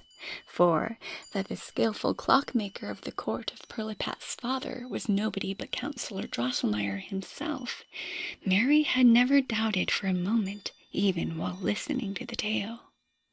"But why did your uncle not help you? Why did he not help you?" lamented Mary, as she always more and more vividly conceived the idea that in the battle in which she had been a witness, Nutcracker's kingdom and crown were at stake. Were not all the other toys his subjects? And was it not sure that the Count Astronomer's prophecy would be fulfilled, and young Drosselmeyer become king of Toyland? Wise Mary went on, turning the matter over in her mind till she believed that Nutcracker and his vassals had actually the life and motion which she attributed to them in her imagination. But it was not so. Everything in the cupboard remained stiffer and stiller than ever, and Mary, resolutely clinging to her inner conviction, put the blame of this on the continued enchantment worked by Lady Mousykins and her 7-headed son. "Yet," she said loud to the Nutcracker, "if you are not in a condition to move yourself, or to speak to me the least little word, I know, dear Herr Drosselmeyer, that you can understand me and my goodwill to you, so you may count on my assistance in the hour of need. At all events, I will ask your uncle to give you the aid of his skill where it is necessary." Nutcracker remained quiet and still, but to Mary it seemed that a light sigh breathed through the cupboard door, the glass panes thrilling forth almost inaudibly, but in wondrously sweet tones, as if a small bell tone were singing, "Mary mine, protectress dear, I will be thine, O Mary dear." In the ice-cold shudder which came over her, Mary yet felt a strange joy. Twilight now drew on. Her father entered the room with Godfather Drosselmeyer. Then it was not long before Louisa set out the tea-table, and the family sat round it, talking pleasantly about all sorts of things. Mary had quietly brought her small armchair and placed herself at the godfather's seat. When the others for a moment were silent, she looked with her great blue eyes right into the counselor's face, and said, "I know now, dear godfather, that my Nutcracker is your nephew, the young Drosselmeyer from Nuremberg. He has become a prince, or rather a king. So much has come true, as your companion the astronomer prophesied. But you know well that he is at open war with Lady Mousykins' son, the ugly Mouse King. Why don't you give him help?" Mary further related the whole course of the battle as she had witnessed it, and was often interrupted by her mother and Louisa laughing at her. Only Fred and the counselor kept their gravity. "Wherever did the girl get all that silly stuff into her head?" said the doctor. "Oh, she has a lively imagination," answered her mother. "These are just dreams which came from the feverishness after her hurt." "It is all not true," said Fred. "My hussars are not such cowards." But Godfather Drosselmeyer, smiling queerly, took the little girl on his lap and spoke more softly than ever. "Ah, my dear Mary, to you belongs a gift denied to me and to us all. You are a born princess like Pirlipat, for you reign in a beautiful, bright kingdom. But you have much to suffer if you make the cause of poor deformed Nutcracker your own, for the Mouse King persecutes him in all ways. Yet you, not I, you alone can save him, if only you will be loyal and steadfast." Neither Mary nor anyone else knew what Drosselmeyer meant by these words.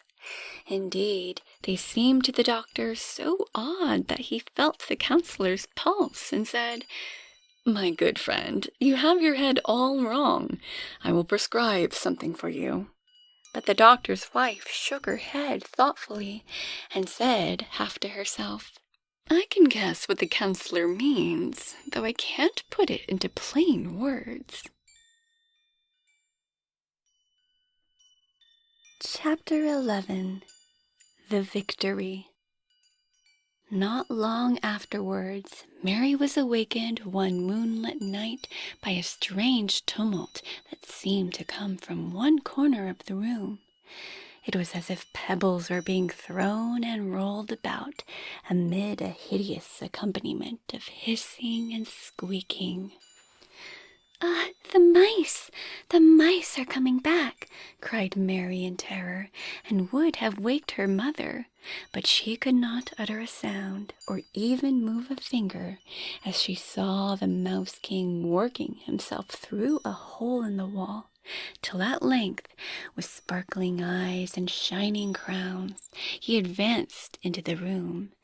Then, with a mighty bound, sprang up on the small table which stood close to Mary's bed. He, must give me your sugar plums, your toffee, small thing, else I bite that nutcracker of yours to pieces. Nutcracker, do you hear?"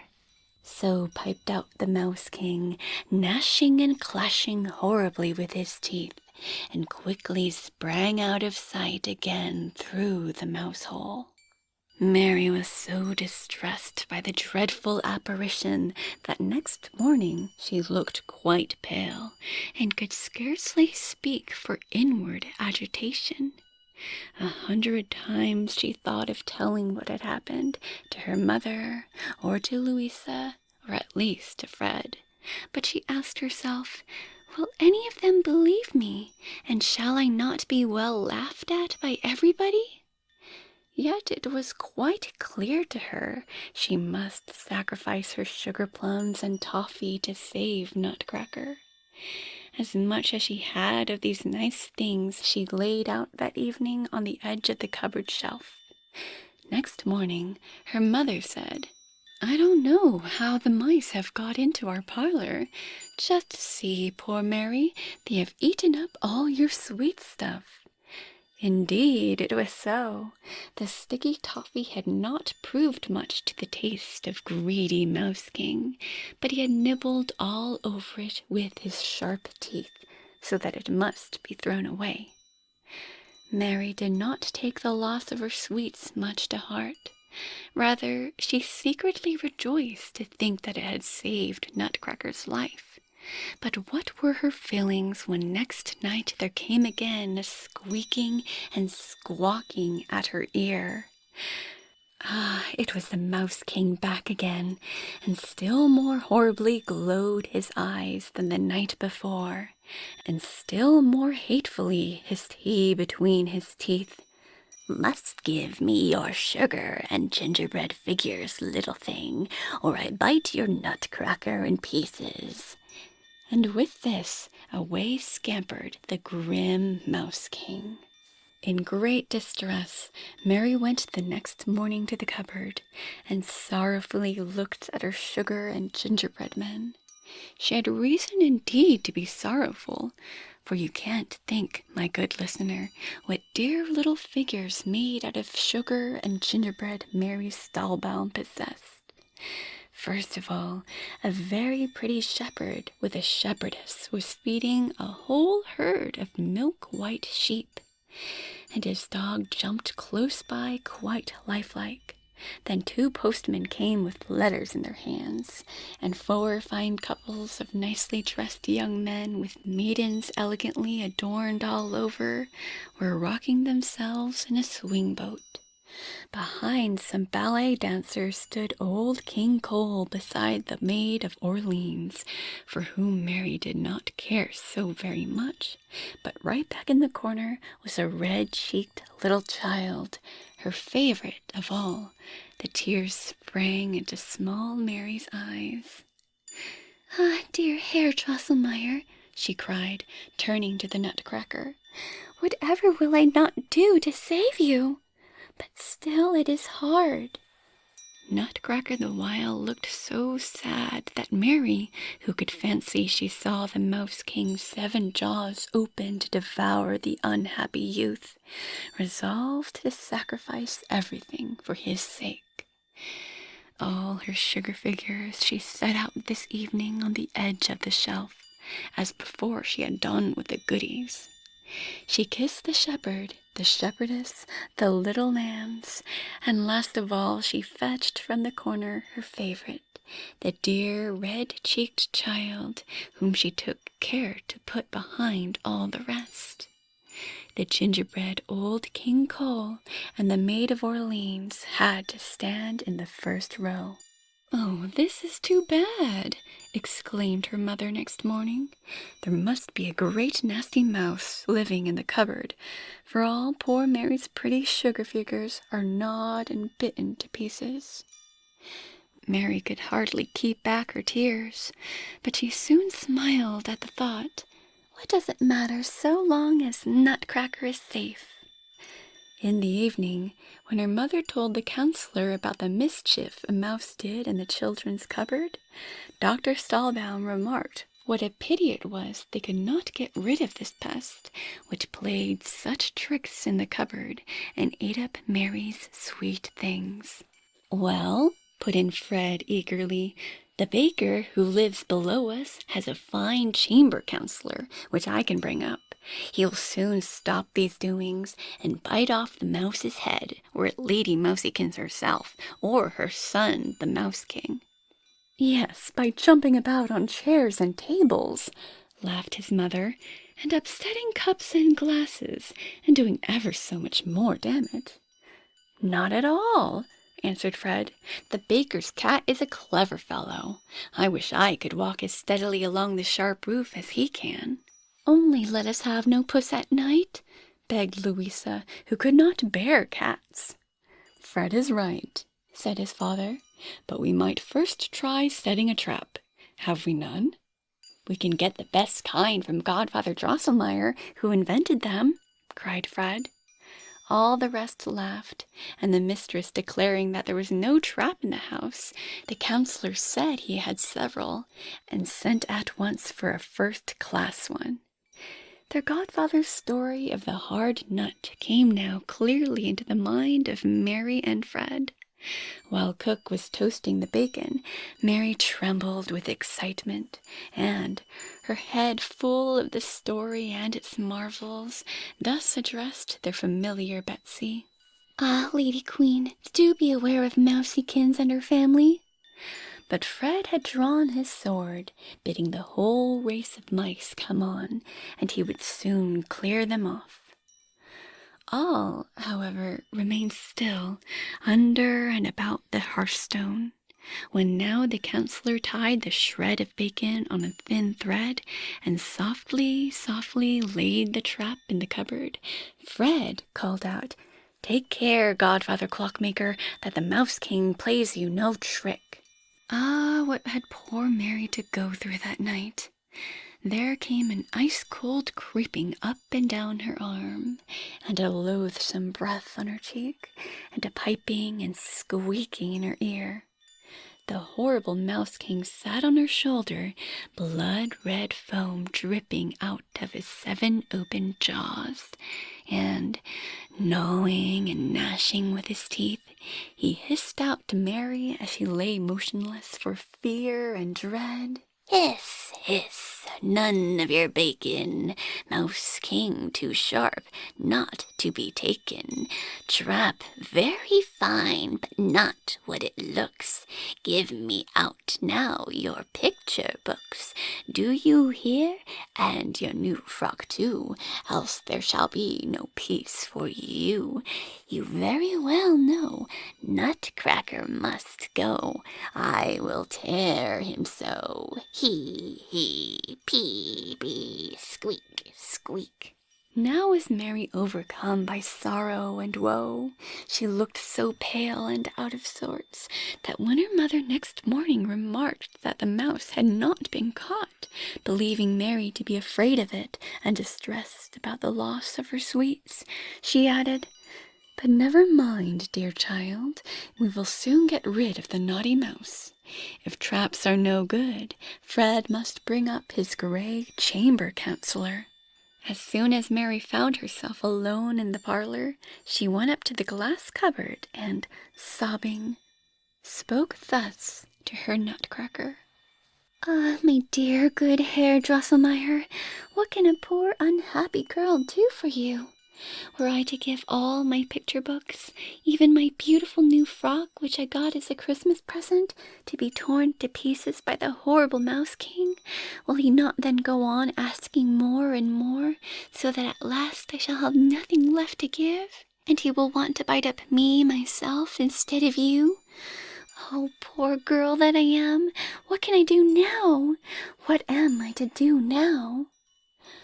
Weeping and lamenting so bitterly, little Mary noticed that through the night a great spot of blood had been left on Nutcracker's neck. Ever since she knew her Nutcracker was properly young Drosselmeyer, the counselor's nephew, she had given up carrying him in her arms, and cuddled and kissed him no more. Indeed, out of a certain shyness, she hardly liked to touch him. Yet now she took him very carefully out of the cupboard, and began to rub the blood spot from his neck with her pocket handkerchief. But what was her amazement when she all at once felt Nutcracker growing warm in her hands and beginning to move his limbs. Quickly she set him back in the cupboard, where his little mouth waggled shakingly up and down, and painfully he lisped out, "Ah, most worthy Miss Stahlbaum, excellent friend, how can I thank you for all? Yes, no picture book, no Christmas frock shall you sacrifice for me. Procure me only a sword, and I will answer for the rest. Let him do his worst." Here Nutcracker's speech died away, and his eyes, lately animated by an expression of inward grief, became again fixed and dull as glass. Mary felt no horror. Rather, she skipped for joy, now knowing the means to save Nutcracker without further sore sacrifices. But wherever was she to get a sword for the small man? She resolved to take Fred into counsel, and that evening, their parents having gone out, as these two sat together in the parlor by the glass cupboard, she told them all that had happened to her with Nutcracker and Mouse King, and what was now required for the former's deliverance. None of this all made much impression on Fred, as how, according to Mary's report, his hussars had behaved themselves so badly in the battle. He had just asked very seriously whether things had really gone as she said, and when she assured him on her word that it was so, he went at once to the cupboard, addressed his hussars with a moving speech, then, as a punishment for their selfishness and cowardice, cut the cockades off their hats, one after another, and forbade them to play the Hussar Guards' March for a year. His reprimand ended, he turned to Mary, saying, "As for the sword, I can supply Nutcracker, for yesterday I pensioned off an old colonel of cuirassiers, who does not need his sword any more." The said colonel was enjoying the pension assigned him by Fred in a back corner of the top shelf. Thence being fetched down, his smart silver-mounted sword was taken off him and hung round the waist of the Nutcracker. That night Mary could not sleep for anxious dread. At midnight she thought she could hear in the parlor a strange stir, a clang, a confusion. All of a sudden it went squeak. "The Mouse King! The Mouse King!" cried Mary, and sprang startled out of bed. All was still, but soon there came a soft, soft tapping at the door, and a tiny voice made itself heard. "Now you can be at ease. Good, joyful news." Mary, recognizing the voice of young Drosselmeyer, threw on her dress and hurriedly opened the door. Outside of it stood little Nutcracker, the dripping sword in his right hand, a wax light in his left. As soon as he saw Mary, he knelt down on one knee and spoke thus: You alone, my lady, are she who steeled my heart with courage, and gave my arm strength to combat the haughty foe that dared insult you. Conquered lies the traitorous Mouse King, and wallows in his blood. Scorn not, O lady, to receive the tokens of victory at the hands of your till death devoted knight. With this, Nutcracker pulled off the 7 golden crowns of the Mouse King, strung round his left arm, and handed them over to Mary, who received them with delight. Then, rising to his feet, he went on, my dearest Miss Stahlbaum, having now overpowered my enemy, what wonderful things could I not show you, if you would only have the kindness to follow me a little way. Please do, oh please do, dear young lady. Chapter 12. The Toy Kingdom. None of you children, I believe, would have hesitated about following the noble, good-hearted Nutcracker, who had no harm in his thoughts. Mary consented the more willingly, as she knew well what a great claim she had upon Nutcracker's gratitude, and felt sure he would keep his word, and would show her some splendid things. So she answered, "I will go with you, Herr Drosselmeyer, but it must not be far or for long, as I have not slept nearly enough." On that account, replied Nutcracker, I take the nearest way, though a somewhat difficult one. Forward he strode, and Mary after him, till he stopped before a great old clothes-press standing on the floor. To her astonishment, Mary perceived that the door of this usually locked-up press was open, so that she quite plainly saw her father's fur traveling cloak, which hung right in front. Nutcracker cleverly climbed up the braidings and trimmings of it, till he could catch hold of the big tassel dangling by a thick cord on the back of the fur. As soon as he had given this tassel a strong pull, through the sleeves of the cloak came down an elegant cedar wood staircase. "Will you please go up here, my dearest young lady?" said Nutcracker. Mary did so, then scarcely had she mounted through the sleeves, scarcely got up to the collar, when a dazzling light streamed into her eyes, and all at once she found herself on a delightfully scented meadow, from which rose millions of sparks like gleaming gems. "We are now on Sugar Candy Meadow," said Nutcracker, "but will at once pass through that gate." As Mary looked, she was aware of a beautiful gate which rose on the meadow only a few steps before them. It seemed to be all built of white marble, dotted with brown and raisin-colored patches. But, on coming nearer, Mary saw clearly that the whole mass consisted of almonds and raisins baked together in sugar, for which reason, Nutcracker informed her, the gate they were about to pass through was named the Almond and Raisin Gate. In a covered passage leading out of this gate, apparently built of barley sugar, 6 little monkeys dressed in red jackets were making the most beautiful music from cymbals and triangles that was ever heard, so that Mary scarcely noticed how she advanced on the marble flags, which were nothing else than an elegantly polished mosaic of sugar plums. Soon rose about them a very sweet smell, given forth by a wonderful wood that opened out on both sides.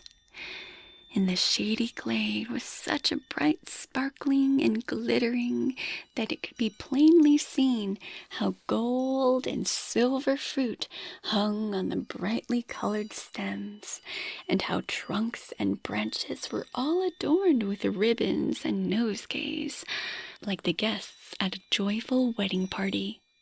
and when the scent of oranges stirred as a rising breeze, there was a whispering through the leaves and twigs, and the tinsel rustled and rattled, so that it all sounded like merry music, to the tune of which the shining little lamps kept hopping and dancing. "Ah, how lovely it is here!" cried Mary. "We are in Christmas Tree Wood, dear miss," said Nutcracker. "Oh," went on Mary, "if I only might stay here a little longer! Oh, it is so beautiful!"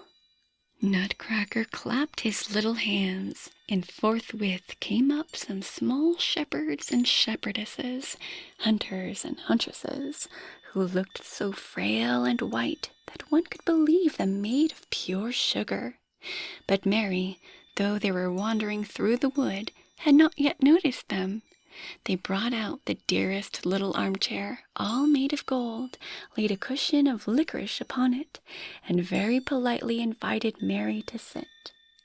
As soon as she had done so, the shepherds and shepherdesses performed a very graceful dance, for which the hunters blew a tune in quite correct style, and then they all disappeared into the underwood. "You will excuse them, most worthy Miss Stallbaum," said Nutcracker. "You will excuse their dance going off so badly. But these people all work upon strings, and must always keep on doing the same thing. And if the hunters played so sleepily and flat, there are reasons also for that. The sugar basket was indeed hanging over their heads in the Christmas tree, but rather far out of their reach. Shall we not go on a little farther?" "Ah, but it was all very pretty, and pleased me very much," said Mary, as she got up and followed Nutcracker going on in front.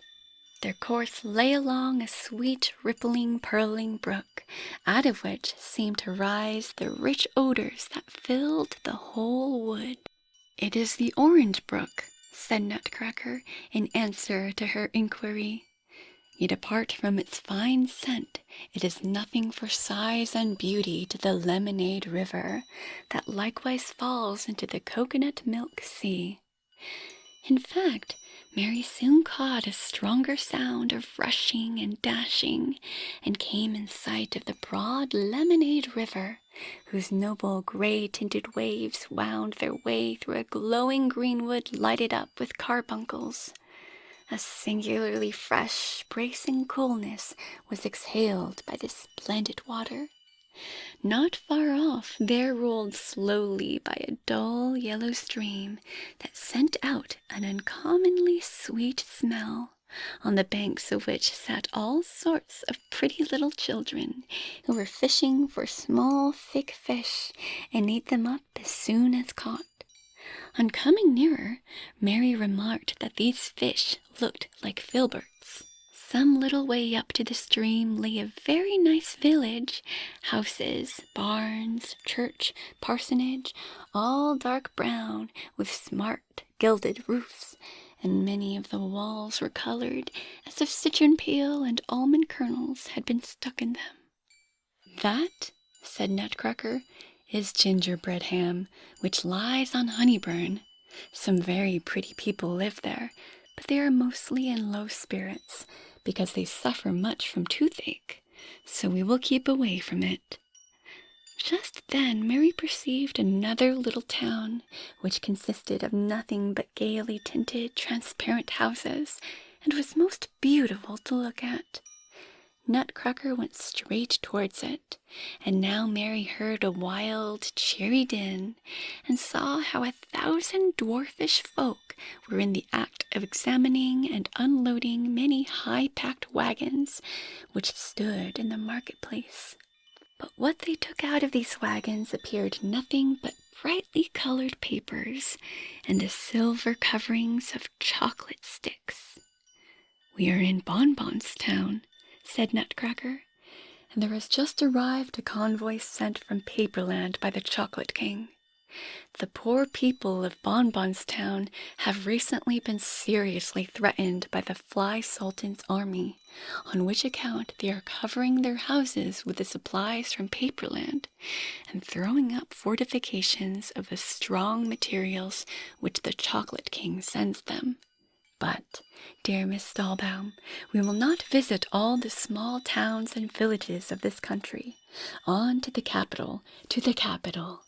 Quickly hastened Nutcracker forward, and Mary after him, full of curiosity. Before long, a rich perfume of roses greeted them, and all the air seemed filled with soft, waving rose tints. Mary saw that this was the reflection of a rose-red, shining river, whose rosily silver ripples purled and prattled before her, as if keeping time and melody. On this lovely water, that gradually spread out into a lake, swam noble silver-white swans with golden bands round their necks, and sang the most beautiful songs against each other for a wager, to the tune of which little diamond fishes ducked up and down through the rosewater, as in a merry dance.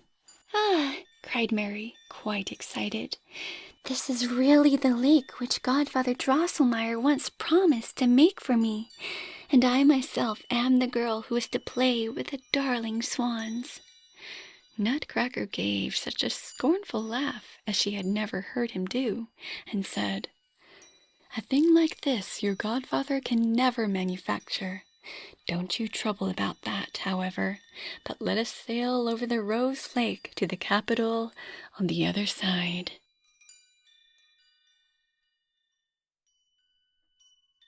Chapter 13. The Capital of Toyland. The little Nutcracker again clapped his small hands, and then the Rose Lake grew more agitated, the waves washed higher on the shore, and Mary saw coming towards her from the distance a boat or floating chariot in the form of a shell, like one glowing, sun-bright, sparkling gem, drawn along by 2 gold-scaled dolphins. 12 dear little Moors, dressed in caps and pinafores woven out of hummingbirds' feathers, sprang on shore, and carried first Mary, then Nutcracker, softly passing over the waves into the boat. Oh, how nice it was when Mary drove off through the rose spray and the rose waves. The 2 gold-scaled dolphins lifted up their heads and spouted crystal jets high into the air. And as they fell back in gleaming and sparkling rainbows, 2 sweet voices, like little bells of silver, seemed to be singing. "Who sails upon the rosy sea? A darling fairy it must be.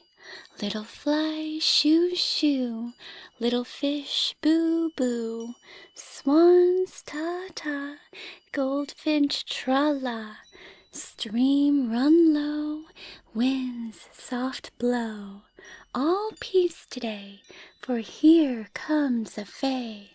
But the little Moors, who had jumped up onto the back of the chariot, appeared not to like the singing of the water jets, for they kept shaking their parasols, so that the date palm leaves, of which these were made, rattled and rustled, and at the same time the whole 12 stamped with their feet to an odd kind of tune, and sang for their part, "Clack, click, click, clack, up and down, down and up. Us boys like a noise, fish jump, swans flap, shell coach rumble, jumble, tumble. Up and down, down and up. Click, clack, clack, click." "Moors are very merry people," said the Nutcracker, somewhat put out by their din, "but they will set the whole lake in an uproar if they let us go on so." Indeed, there soon broke loose a confused tumult of extraordinary voices, which seemed to be floating all around in the air and the water. Yet Mary did not mind them, but looked hard down into the scented rose waves, out of which a sweet, pleasant girl's face smiled back to her. "Ah!" she cried joyfully, clapping her little hands. "Ah, just look, Herr Drosselmeyer.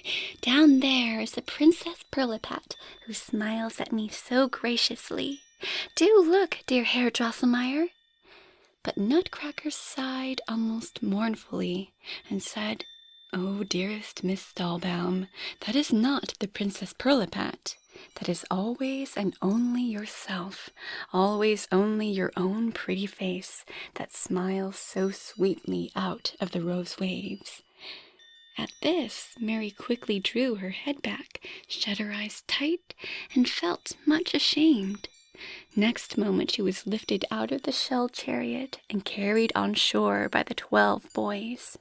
She found herself in a small thicket, almost more beautiful than the Christmas tree wood, so brightly did everything here shine and glitter, especially admirable being the foreign fruits that hung on all the trees, and were not only of singular colors, but also had a wonderfully fine smell. "This is Confection Grove," Nutcracker told her, "but there is the capital." What now did Mary see? How shall I attempt to describe to you, dear children, the beauty and splendor of the city, which stretched itself far over a flowery plain before her eyes? Not only were the walls and towers gay with the most splendid colors, but the form of the building was such as you never saw on earth.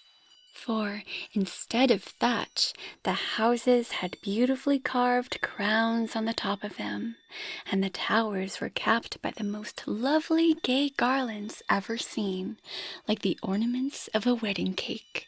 When they passed through the gate, which looked as if it were built of macaroons and candied fruit, a band of silver-papered soldiers presented arms, and a little man in a brocaded dressing gown threw his arms round Nutcracker's neck with the words, "Welcome, noble prince, welcome to Confectionerberry." Mary was not a little astonished to see young Drosselmeyer recognized as a prince by this highly distinguished person. But now she heard a confused outburst of tiny voices mingling together, such a cheering and laughing, such a playing and singing, that she could think of nothing else, and asked the little Nutcracker what this meant.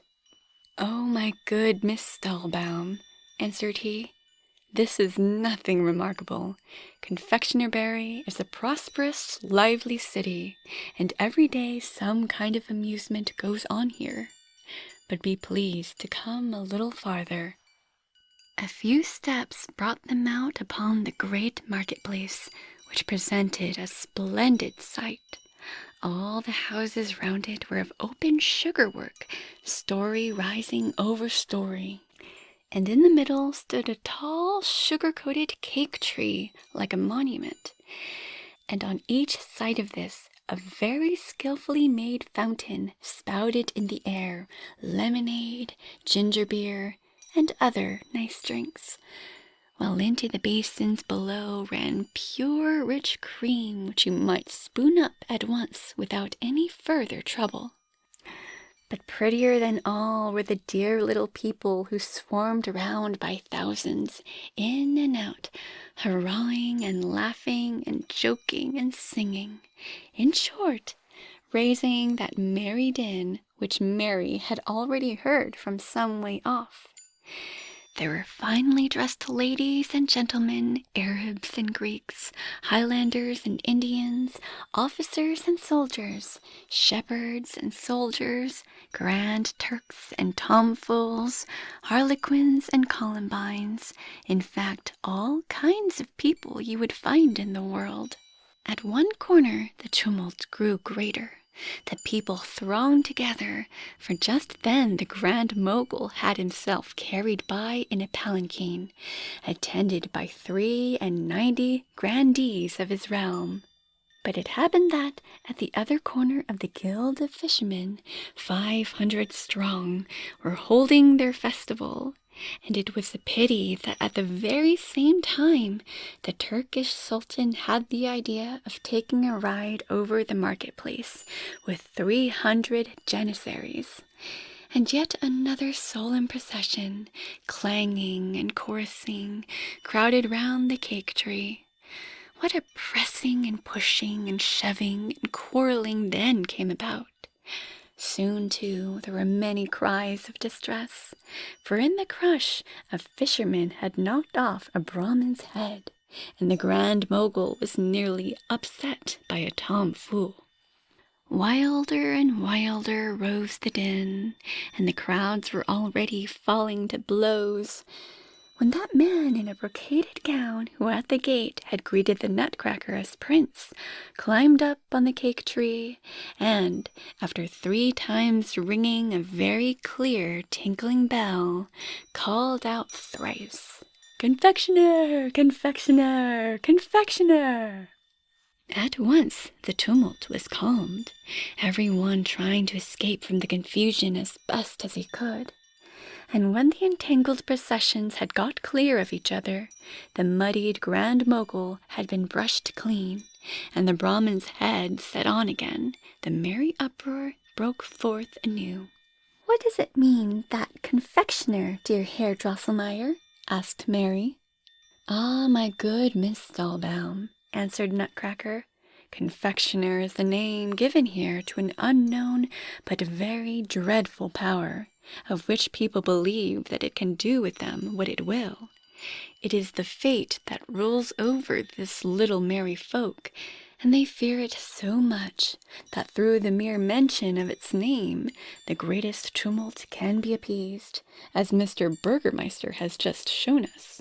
Every one of them thinks no more of earthly things, of pushes in the ribs and bumps on the head, but retires into himself and asks seriously, what is man, and what is his destiny?" Mary could not restrain a loud cry of wonder, nay, of the highest amazement, when she all at once saw standing before her, bathed in rosy light, a brightly lighted castle with 100 magnificent towers. Here and there the walls were decorated with rich bouquets of violets, lilies, tulips, stocks, and the like, the duller tints of which set off the dazzling white of the groundwork shimmering in rosy light. The great dome of the central building, as well as the pyramid-formed caps of the towers, were dotted with thousands of sparkling gold and silver stars. "Now we are before Rock Castle," said Nutcracker. Mary was quite overwhelmed by the view of this enchanted palace, yet she did not fail to notice that the summit of one great tower was wholly missing, which a gang of small mannikins, standing on a scaffold of cinnamon sticks, seemed engaged in restoring. Even before she could ask Nutcracker the meaning of this, he went on, "A short time ago this fine castle was exposed to serious danger, if not utter destruction. The giant Guzzle, happening to pass by, hit one tower right off, and was already gnawing at the great dome when the confectioner-berry people brought him a whole quarter of their city as tribute, and a good slice of jamshire as well, with which he consented to be fed off, and went on his way." At this moment a soft, pleasing strain of music was heard, the gate of the castle opened, and out stepped 12 small pages bearing lighted cloves in their hands by way of torches. Their heads consisted of a single pearl, their bodies of rubies and emeralds, and so they walked along very fine upon little feet of pure gold. They were followed by 4 ladies, almost as large as Mary's doll, Clara, but so extraordinarily majestic and gorgeously arrayed, that not for a single moment could Mary mistake them for anything but born princesses. "Oh, my prince! Oh, my dear prince! Oh, my brother!" they exclaimed, embracing Nutcracker in the tenderest manner. and one could not be sure whether they were about to laugh or to cry for joy. Nutcracker seemed to be much moved. He wiped away a crowd of tears from his eyes, took Mary by the hand, and spoke movingly. "This is Miss Mary Stallbaum, the daughter of a most respectable physician and the preserver of my life. Had she not thrown her slipper at the right time, had she not furnished me with a sword of the pensioned cuirassier colonel, I should now be lying in my grave, bitten to pieces by the accursed Mouse King. Oh, this Miss Stallbaum, tell me, is Pirlipat, even though a princess by birth, her equal in beauty, heart, and virtue? No, I say no." "No!" cried all the ladies, and fell upon Mary's neck, sobbing out, "Oh, you noble preserver of our dear princely brother, excellent Miss Stallbaum!" Now the ladies led Mary and Nutcracker within the castle, and into a hall, the walls of which were of clear, sparkling, and glowing crystal. But what pleased Mary above all the rest was the dear little chairs, tables, sofas, and so forth, standing round about, which were made of cedar or mahogany wood, inlaid with gold flowers. The princesses requested Mary and Nutcracker to sit down, and said that they themselves would at once get a meal ready. Then they brought out a number of little pots and dishes made of the finest porcelain, also spoons, knives and forks, graters, stewpans, and other kitchen utensils of gold and silver. Next they brought out the most beautiful tarts and sugar stuffs, such as Mary had never seen, and in the most elegant manner, with all their small snow-white hands, began to peel the fruit, to pound the spices, to rub down the sugar sticks, in short, so to play the housewife that Mary could well see how these princesses were at home in the kitchen, and what a rich meal was to be set before her.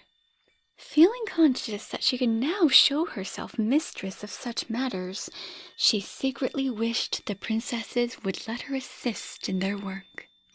As if she had guessed Mary's wish, the most beautiful of Nutcracker's sisters reached out over to her a small gold mortar with the words, "Oh, sweet friend, dear preserver of my brother, please break a little bit off this sugar stick."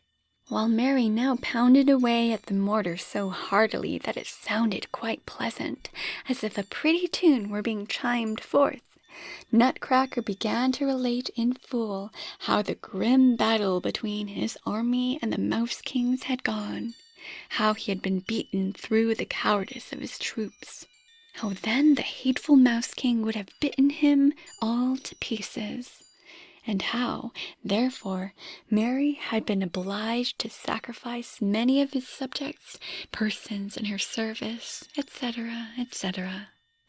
During this narrative, it seemed to Mary as if his words, even her own strokes in the mortar, grew fainter and stranger.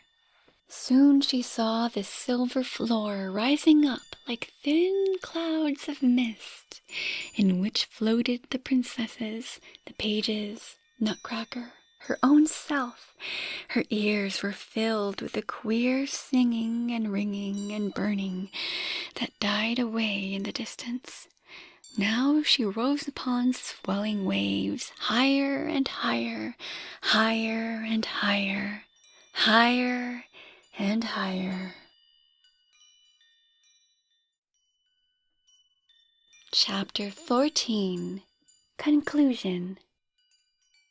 Purr, puff, down fell Mary from a measureless height. That was a fall. But at once she opened her eyes, and there she lay on her little bed in clear daylight, and her mother stood beside her, saying, "How can you sleep so long? Breakfast has been ready long ago." You take notice, honorable listener, that Mary, quite bewildered by all the wonderful things she saw, had at last fallen asleep in the hall of Rock Castle, and that the boys, or the pages, or the princesses, with their own hands, must have brought her home and put her to bed. Oh, mother, dear mother, wherever has young Drosselmeyer taken me through the night? What fine things I have seen! Then she told the whole story almost exactly as I have just told it, and her mother looked at her in amazement. "Dear Mary," said her mother when she came to an end, "you have had a long, beautiful dream, but now you must shake all of that out of your head." Mary obstinately stuck to it that she had not been dreaming, but had really seen all this.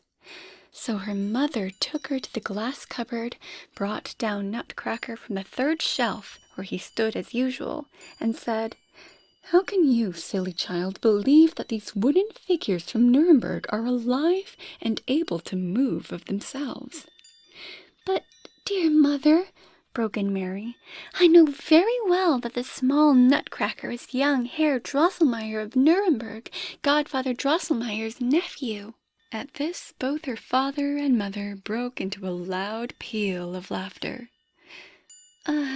Mary went on, almost in tears, "Now you are laughing at my Nutcracker, dear father, and yet he spoke so well of you, for when we came to Rock Castle, and he introduced me to the princesses, his sisters, he said you were a very respectable physician." Louder still was the laughter, in which Louisa joined, and even Fred. Then Mary ran to the next room, made haste to bring out her small treasure box, the 7 crowns of the Mouse King, and handed them to her mother with, "Just see there, these are the Mouse King's 7 crowns, which last night young Drosselmeyer presented to me as tokens of his victory." With astonishment, the doctor's wife examined the little crowns, which were so skillfully made out of a very bright metal quite unfamiliar to her, that they seemed the work of no human hands. The doctor, too, took a good long look at them, and both father and mother seriously urged Mary to confess how she had come by these crowns. But she would only stand by what she had said, and when her father grew stern with her, even scolded her as a little storyteller, she began to cry bitterly and to lament. "Ah, poor child that I am, what else can I say?" At that moment, the door opened. In walked the counselor, crying out, "What's the matter? My godchild Mary crying and sobbing. What's the matter? What's the matter?" The doctor told him the whole story, showing him the little crowns. No sooner had the counselor set eyes on them than he laughed and said, "Silly stuff, silly stuff. These are the charms which long ago I used to wear on my watch chain, and I gave them to Mary as a present on her birthday when she was 2 years old." Neither the doctor nor his wife remembered them. But when Mary saw that the faces of her parents had become friendly again, she sprang upon Godfather Drosselmeyer with the cry, "Ah, Godfather, you know all about it. Do tell them yourself that my Nutcracker is your nephew, the young Herr Drosselmeyer from Nuremberg, and that he gave me the little crowns." "Oh, silly stuff," muttered the counselor, making an ugly face. Then her mother made Mary stand before her and spoke very seriously. "Just listen to me, Mary. You must have done with all these fancies and absurdities. And if you say again that this commonplace misshaped Nutcracker is a nephew of Mr. Counselor, I will not only throw Nutcracker out the window, but also the rest of your toys, Missy Clara, too." Now, indeed, poor Mary could no longer speak of that which filled her whole mind, for you may well suppose that such splendid and beautiful things as had happened to her are not to be forgotten. Even Fred turned his back on her when she tried to tell him of the wonderful land in which she had been so fortunate. He is said even to have whispered, "Silly goose," at her, but the good nature he showed her at other times will not let me believe this. Yet so much is certain that, since he no longer put any faith in Mary's story, be formally, on open parade, retracted the wrong done to his hussars, gave them, instead of their lost cockades, much higher and finer feathers from the goose quill, and permitted them to play the Hussar Guards' march again.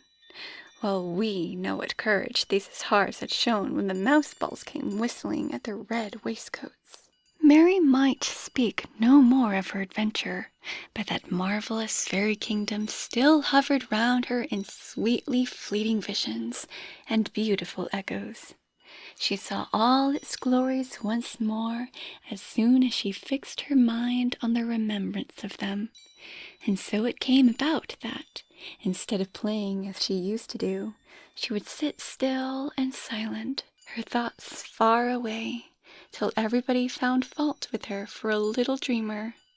It happened that, as the counselor was one day mending a clock in her father's house, Mary sat before the glass cupboard, deep in her dreams, looking at Nutcracker, and she could not help bursting out loud.